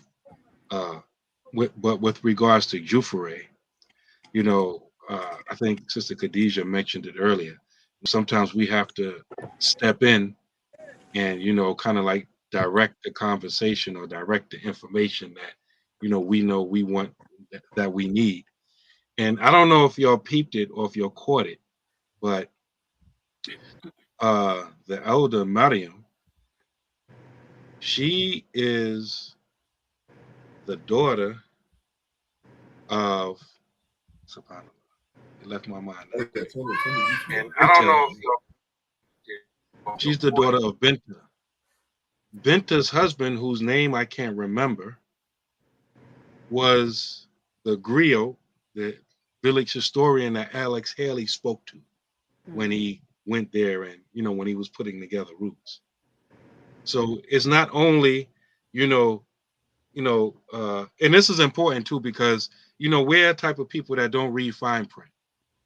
So when we hear Alex Haley was sued for plagiarism, right? We just think, oh, the whole thing was fake, right? because in one of our posts or videos or pictures or stats or whatever, somebody commented, they said, oh, that place really exists, right? Because people think, okay, oh yeah, he lawsuit, he sued, plagiarism. So they think, oh, the whole book is a lie, right? Which is not the case. He admitted he settled out of court for plagiarism, and he admitted to, I think, copying like 6 passages or something like that out of this white dude's book about, the African. I think the name of the book is The African that he plagiarized. Mm-hmm. Well, I don't think he ever necessarily admitted to plagiarism, but I think it was kind of like worded where like, yeah, I did see that book, and some of the ideas from the book may have went in my mind, and it may have ended up in Roots, right? But so a lot of people hear something about that, and they kind of think that Alex Haley stole the whole entire thing away. Mm. Like people don't know. People have short memory span, attention spans. Like there was also an intellectual campaign to discredit everything in the book. People actually went behind Alex Haley and said, "Oh, you didn't get this history out of a book? It was oral history. Oh, we can't verify that. It's false." Mm-hmm. I mean, judging from that criteria, then we don't have no Quran and no Hadith either. Nope. I mean, Nope. because all of the original preservation is oral memory. So, in the Islamic tradition, oral history is valid. It's not, we don't depend on books. No, we depend on Isnad, right? Right. So, SubhanAllah. That's why it's so important to know your history, and not just your history, the history of Islam. Because the way that a lot of us got our Islam was faulty. We thought it came one way and it was the other way, right? And so after you have been introduced one way and somebody come and say, hey, no, this is what it is actually, you're like, nah, that's not correct. You just ready to throw everything away and just discredit everything. And just like you were talking about Kunta Kinte and that legacy, that history and such, remember that documentary.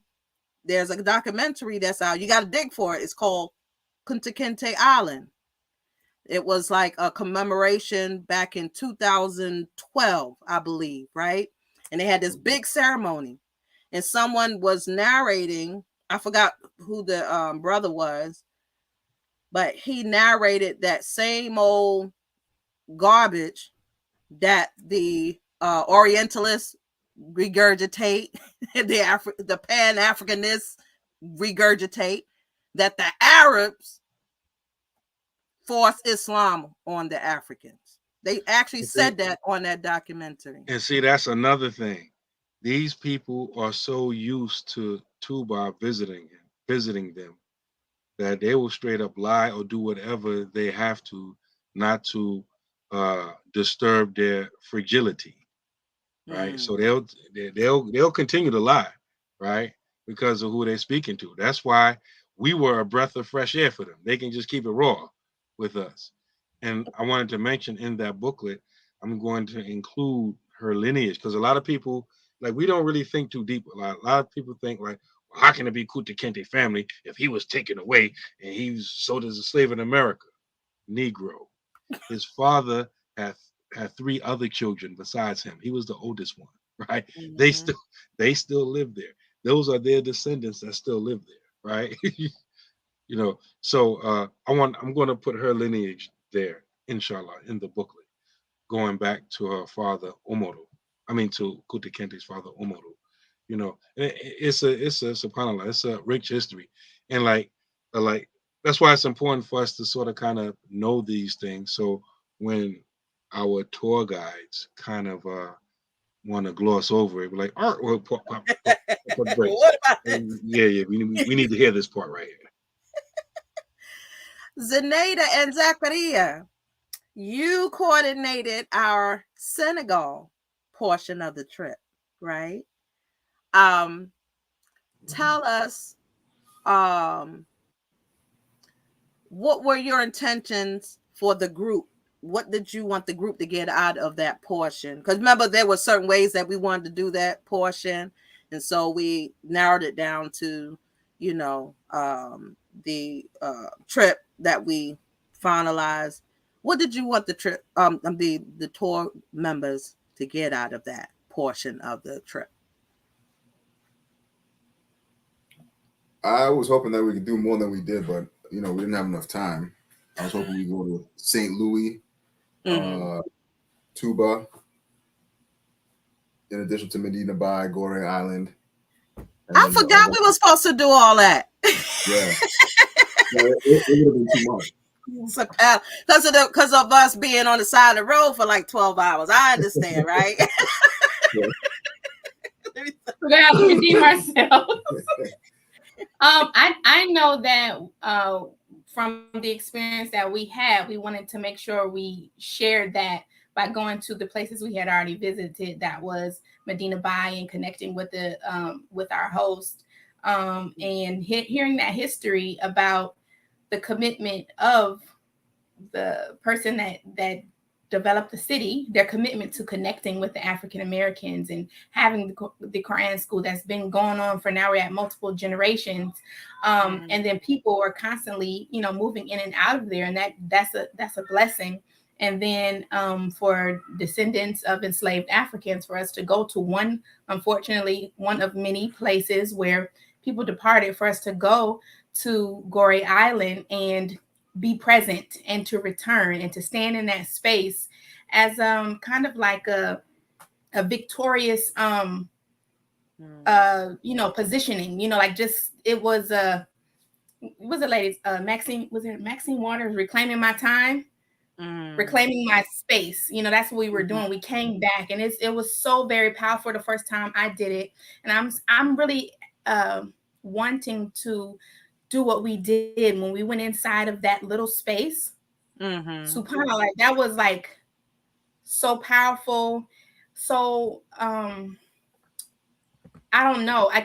I'm still not able to put it into words, but we a few sisters, 2 children and 5 adults, we went into the space where the people, if they were misbehaving or they just didn't want to, go on the boat or anything like, of course you're going to rebel, but the people who were most rebellious, they were put inside these little tiny spaces.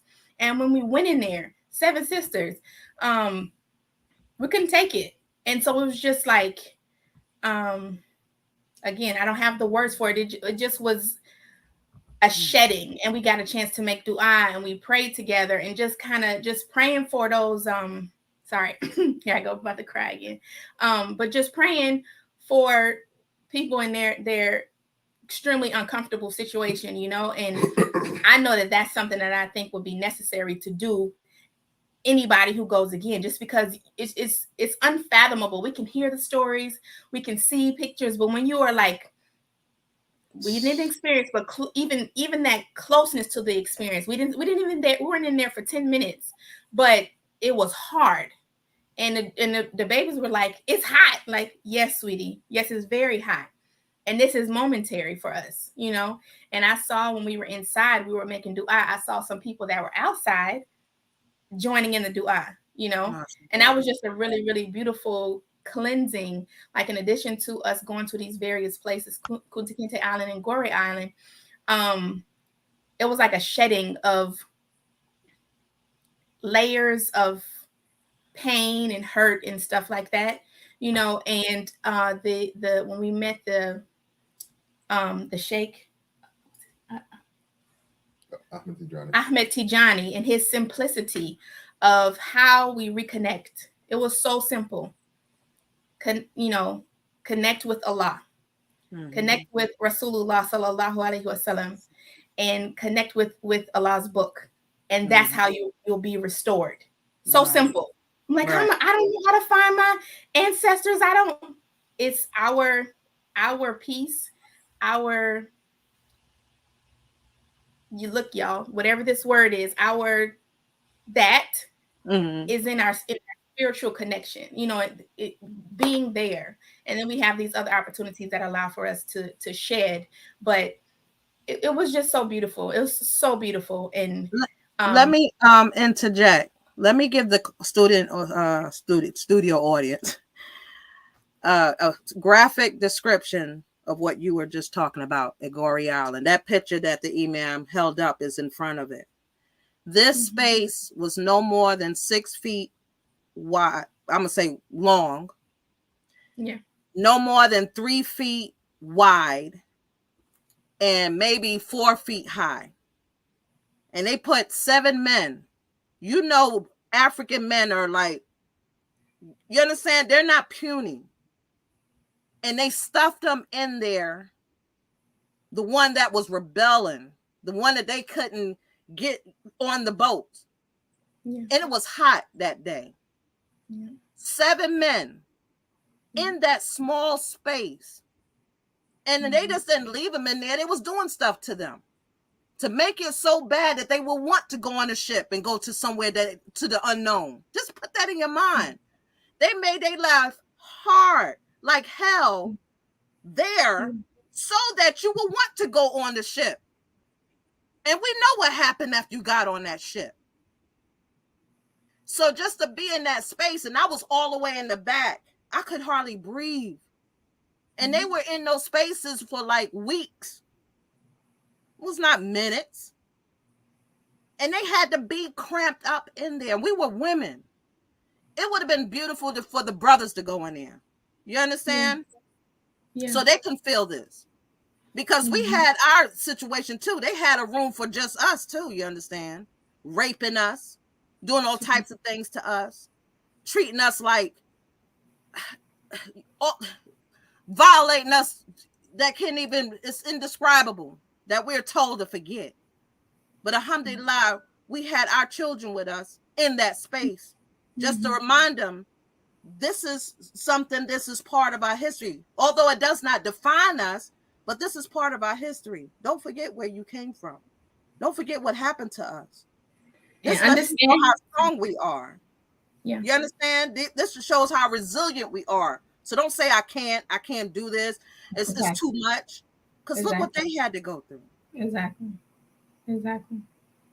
SubhanAllah. Yeah, it was beautiful. And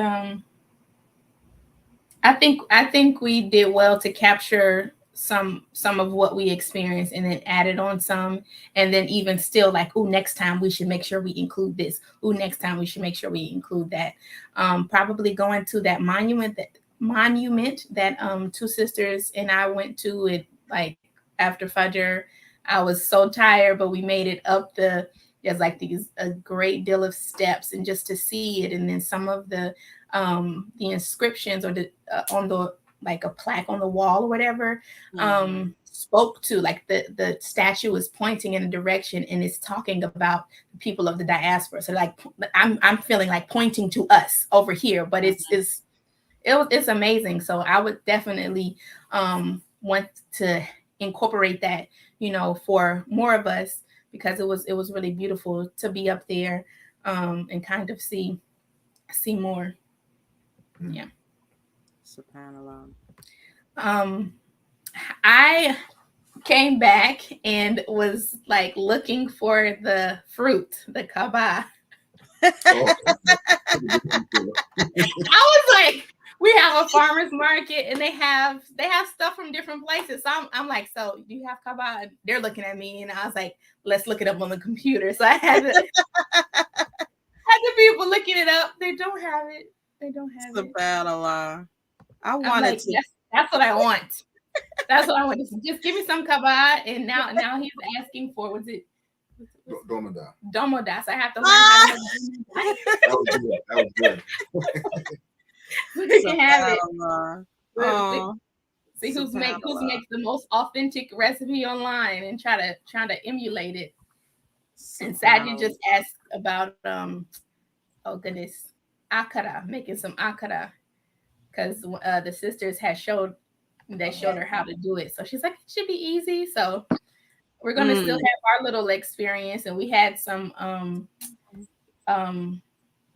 it wasn't Wanjo juice because we were missing some ingredients, but we were kind of connecting.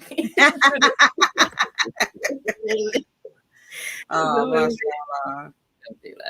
I was trying to share the picture because we have the door of no return. We actually seen the door of return at the same place.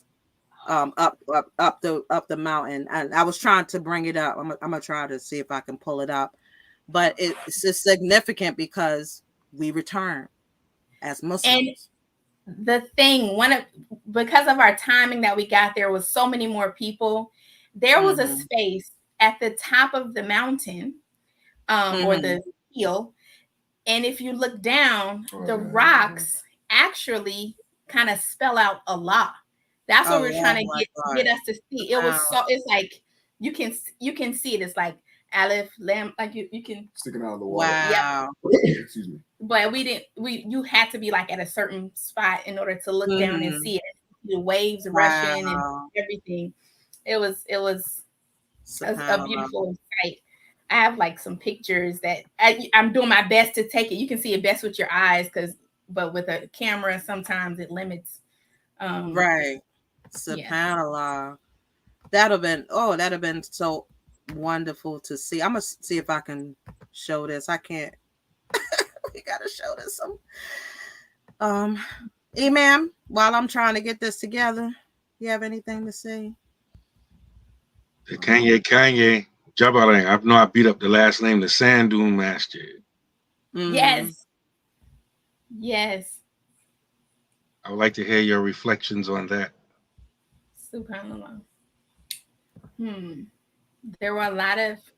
I got a chance to be with Ismail and on the water and just seeing him. He was so, he was just really happy, and I was like, how can I save this? How can we save this for our children? The innocence and just joy of being a child. You know, it's not the same. As soon as you come back here, I heard you saying the heaviness. I think we spoke about it before, just the heaviness of the constant, concern of all the vices that could be just driving down the street. We can't just let our children play the way we were able to there.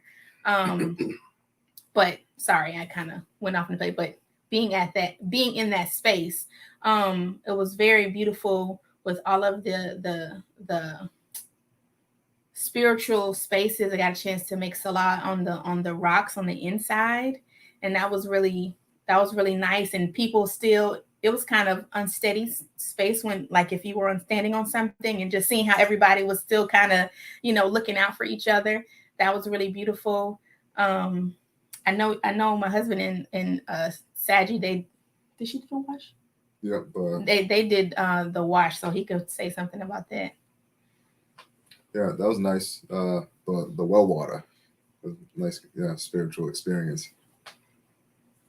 Yeah, I think anybody else did it. I think you're on mute, Imam. I didn't know nothing about that. The well and the significance of it. I didn't even know the well existed until we got there, and then, alhamdulillah, someone that was from there was able to explain the significance and to connect what we already knew about that space to the narrative. To me, that was beautiful. That was like, for me, at that moment, I was done. I was like, best. Yeah.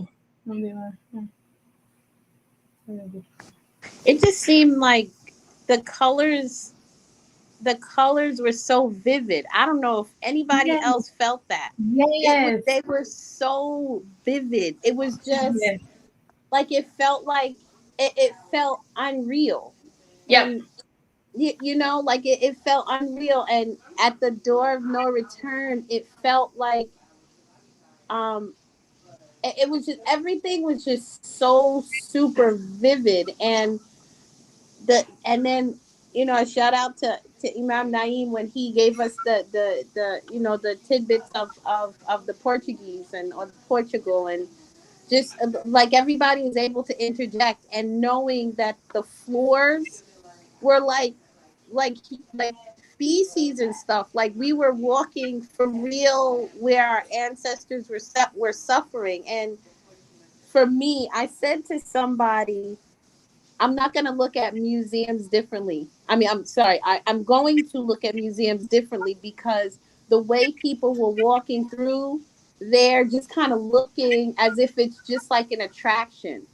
Yeah. And that was us. That was us. And It's so hard to see that. It's hard to see that passivity in somebody walking through. I know when we first went, there was it was a different kind of heaviness, not the heaviness of here, but just like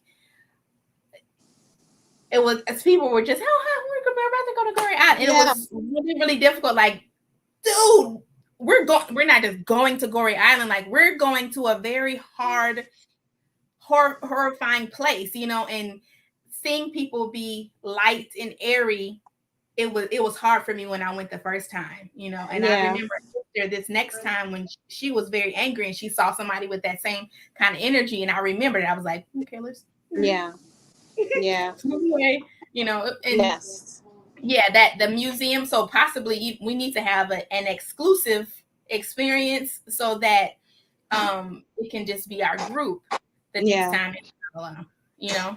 Yes, and shout out to Brother Zachariah, because when we climbed that hill, we were supposed to. I didn't get to see the door of return because again, I got crazy knees, and I was walking, and I was like, I'll eventually find them somewhere. I don't know, but I can't walk anymore. And then at the top of the hill, I see, you know, Brother Zachariah. He's like, you know, and I just kept saying, I'm so sorry. He's like, no, you're fine. Just, you know, it just spoke to just the feeling of connectedness that, you know, we, even though, you know, there were some time constraints, the fact that, you know, I know for me, I savored every, you know, when you have a good meal, like all the meals, I told y'all my favorite food is food, but the meals we had there where people were giving it to, even the cake at Sheikh Ahmed Tajab, like that cake. Like, what in the world? I was like, what did y'all put in this, Matt? Like, what is going on? But it's like, I savored even inside of my spaces where I was not in the greatest of moods. And then it's funny because we started to realize that each other's moods, like, you know, like we started seeing parts of each other. But the whole of it, it was almost like it was like a fork and knife kind of thing where you just kind of cut it because you don't want it to end. And so you cut it and you like chew real slow because you want to savor that moment. You want to taste it. You want it to touch every piece of the salt, the sugar, the sweet, you wanted every piece of it. And I just feel like, you know, that was the sum total of the trip, is that, you know, I savored every moment of every piece of it, and I left. I was talking to Samira, aka Sunshine, before I left, and I said to her, I want to leave some of the things there about myself, and I did, and I left some of those things there to really come back and reclaim myself here, you know. And so it was just, you know, it was dope. It was dope. Yeah, see, I didn't even get to see that because I'm telling you, these knees right here, these knees, but I get to see it now. Alhamdulillah. So that was an angle of the door of return. And as you see, Abdul Bar, he has the orange. If you go up some, there's like two like cement slabs, and it has the name of the sculptor, the person that sculpted that. I forgot what the names were on there. I'll try to find that and post that up here. Yeah. But that is the door of return. So we made it back. Shout out to oh my goodness. We were in when we were in Senegal, they bought these donuts. Y'all already know how I feel about those donuts. I'm telling y'all, my favorite food is food. I'm gonna say that forever. Those donuts Yeah. Woo, baby, listen. Listen to me, okay? They did not last. Those things did not last. No, because they were just so light and fluffy. They Yeah. were nice and sugary, yet very. Look, y'all, we ate. Look, if you, inshallah, this is an inspiration for anybody who wants to come on the next trip. We ate some good food, mashallah. Yeah. But coming back here, we gotta be careful. Yeah, the yasa and like everything. I'm with Saji with the akira. Yeah. Yo, they gave me a whole big giant. See, I'm like MacGyver when I travel, so I had all sizes of Ziploc bags, and I had the little snack bags, I had the sandwich bags, and then I had the gallon bags. I have all that kind of stuff. Did you bring some kaba back? I bought some of the akira back. No, I didn't bring the kava back. Yeah. Why did Zainab I'm on my way. eating them seeds? Zainab got sick eating them seeds. I was like, what are you doing? Like, what is going on? No, you're not supposed to. Okay, so did y'all come back and eat food and be like, it's not the same. Yeah. Y'all saw my Facebook post. Yeah, on my Facebook post, I got a mango. And I was like, whose mango? What is this? Why would y'all even do something like that? Like, I thought that was a pear. Right. I thought that Damn, mango it was a mango for me. It was a mango for me. I cut it open and I was all excited. I got me a mango. I was doing my little dance, and then I looked at it and I'm like contemplating on buying a plane ticket one way to get me another mango. I was pissed. It was not good, but we're expecting. I think the mango saved us on our break. When we were I was talking about that. Stranded on the road. Because me and Grandpa was eating them, and remember you were like, I don't want you to see you eating them, and he still got his because he said "ee," and so he got his mango. Here is Abdul Bar. He's in the door of no return. This is where he's standing at. With his eternal optimism. Yeah, mashallah. Mashallah. Alhamdulillah. And let me see here. I got another one. Hold on. Sorry. You know what made me cry too? Because Zenaida, you got me. You got me beat. All the crying. For listening to those children recite Quran. Yep. Done. Yep. Every time. And I had a beautiful moment when our daughter was able to talk to a young lady her age, and then the other girls in one of the schools, and I was just reminding them of how valuable, while somebody's translating, how valuable it is. Like, you're in a school of 140 something students. That's beautiful. We are trying to get 4 students to have that commitment. So I need you all to to encourage her, because she might be one of very few. So it was nice. They opened up to each other, and yeah. Yep, that's the thing. But it was a really nice experience, and I feel like if it doesn't happen for our children, I really want to see, inshallah, in our space that we have a school. We have something similar, and inshallah we'll be able to have that many students, and it won't be odd.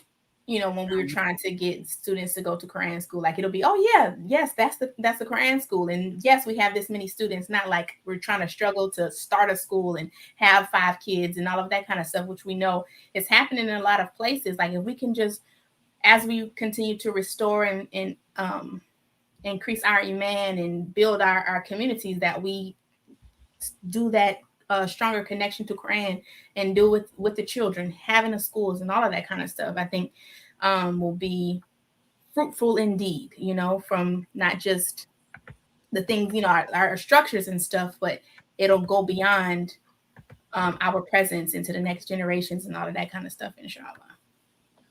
I think that point is very, very, very, very much, I think, overlooked amongst our people here in America. The Quran is at the center of everything. Yep. Even like, for example, like we talk about the Sheikh Uthman and Fodio and other similar scholar warriors. When you tell everybody, when you talk, like when people talk about the Shehu, for example, they talk about, you know, his jihads and his, or what they call the Fulani wars, and they talk about all of these things. But one of the things that they rarely highlight is the thing that kind of like pushed the Jamaat over the edge is when they killed those Hufa. When Bawa, who was the pseudo fake Muslim tyrant that was oppressing the Muslims, when they raided a tribe or a group that were connected with the Shehu, and they killed and enslaved Muslims who were Hafiz the Quran. That was destroyed. It was like, okay, time to fight. Ain't no way around it. We got to fight. Yeah. A lot of people don't highlight that fact. They kind of like gloss over it. Dr. Bilal Ware, he highlights it in his book, The Walking Quran.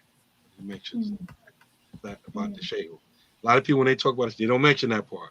See, because people, we don't realize, in our mind, we think the Quran is the book, the paper, the cover. Right. No, the Quran is the uncreated speech of Allah. That person who memorized the Quran is more of the Quran than that book in the pages. We like, I don't think that really hasn't dawned on us yet. That person who memorized the Quran is sacred. Absolutely. That person who memorized the Quran, subhanallah, we don't really ponder on that. And so we try to build Muslim communities and, you know, try to do Islamic work, and the Quran is on the back burner, which is just insane. Verbalizing it. It sounds retarded. It does. That's insane. It's backwards. Our whole way of life is based on the Quran, but yet out in our Islamic movements, the Quran is on the back burner. That's crazy. Right. The beautiful things that we saw in every space was evident of that. Quran or Salah, like the masajid were most beautified in the area, and it might have been center, and then you have all the houses around it or in close proximity. There was always a beautiful masjid somewhere, you know, and you could see it obviously in use. That was a beautiful reminder, you know, that's where we need to be. We need to be connected to our Salah. We need to be connected to our book. And I'm saying it now to myself as well, you know, like remembering that necessity. SubhanAllah. On that note, I can't find the pictures that I want to post here. Been on here 2.5 hours, Habibi. You get a pass this week. Yeah. Oh, I get a pass.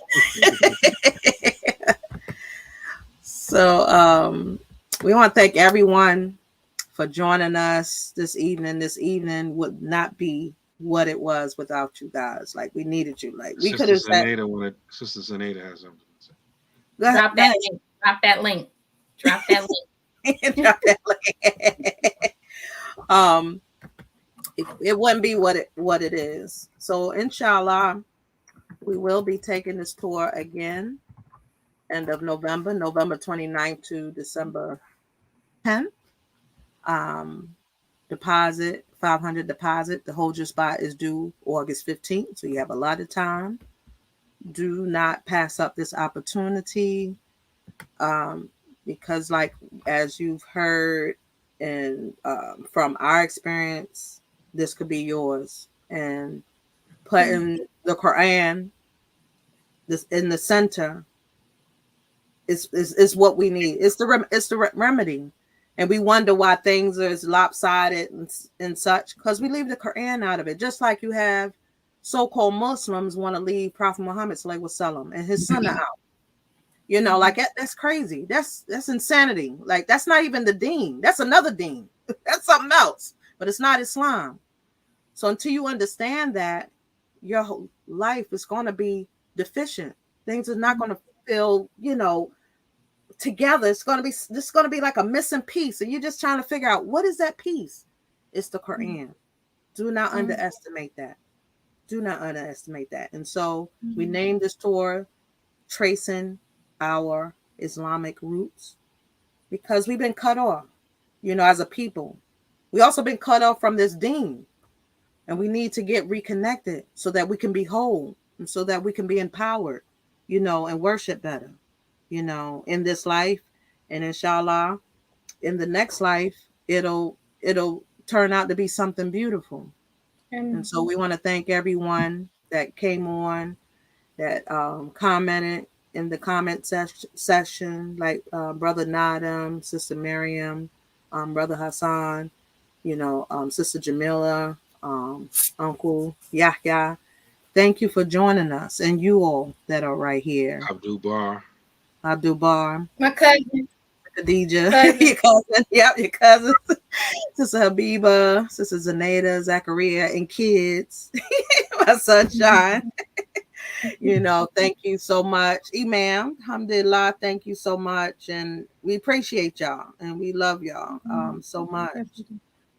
With that being said, you have any closing words? Until next time, I love you all for the sake of Allah, and this was a memorable experience, and that's really an understatement. I just can't find the words to express. I'm grateful for all of y'all. I think if any piece would have been missing, it would have been different. It wouldn't have been the same. Wouldn't have been the same. It was just a perfect mixture. Yeah. So it's Jum'ah Mubarak. Make abundant prayers, send abundant prayers upon the Prophet sallallahu alaihi wasallam. Read Surah Al-Kahf, chapter 18, and make dua for the Muslims. Make dua for the Muslims that return back to Allah, and ask Allah for us to have a good ending. And having our last words, La ilaha illallah Muhammadur Rasulullah sallallahu alaihi wasallam. Until next time, thank you for joining us on the Happy Deen Show. Assalamu alaikum wa rahmatullahi wa barakatuh. Wa alaikum assalam wa rahmatullahi wa barakatuh. Alhamdulillah.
Yeah.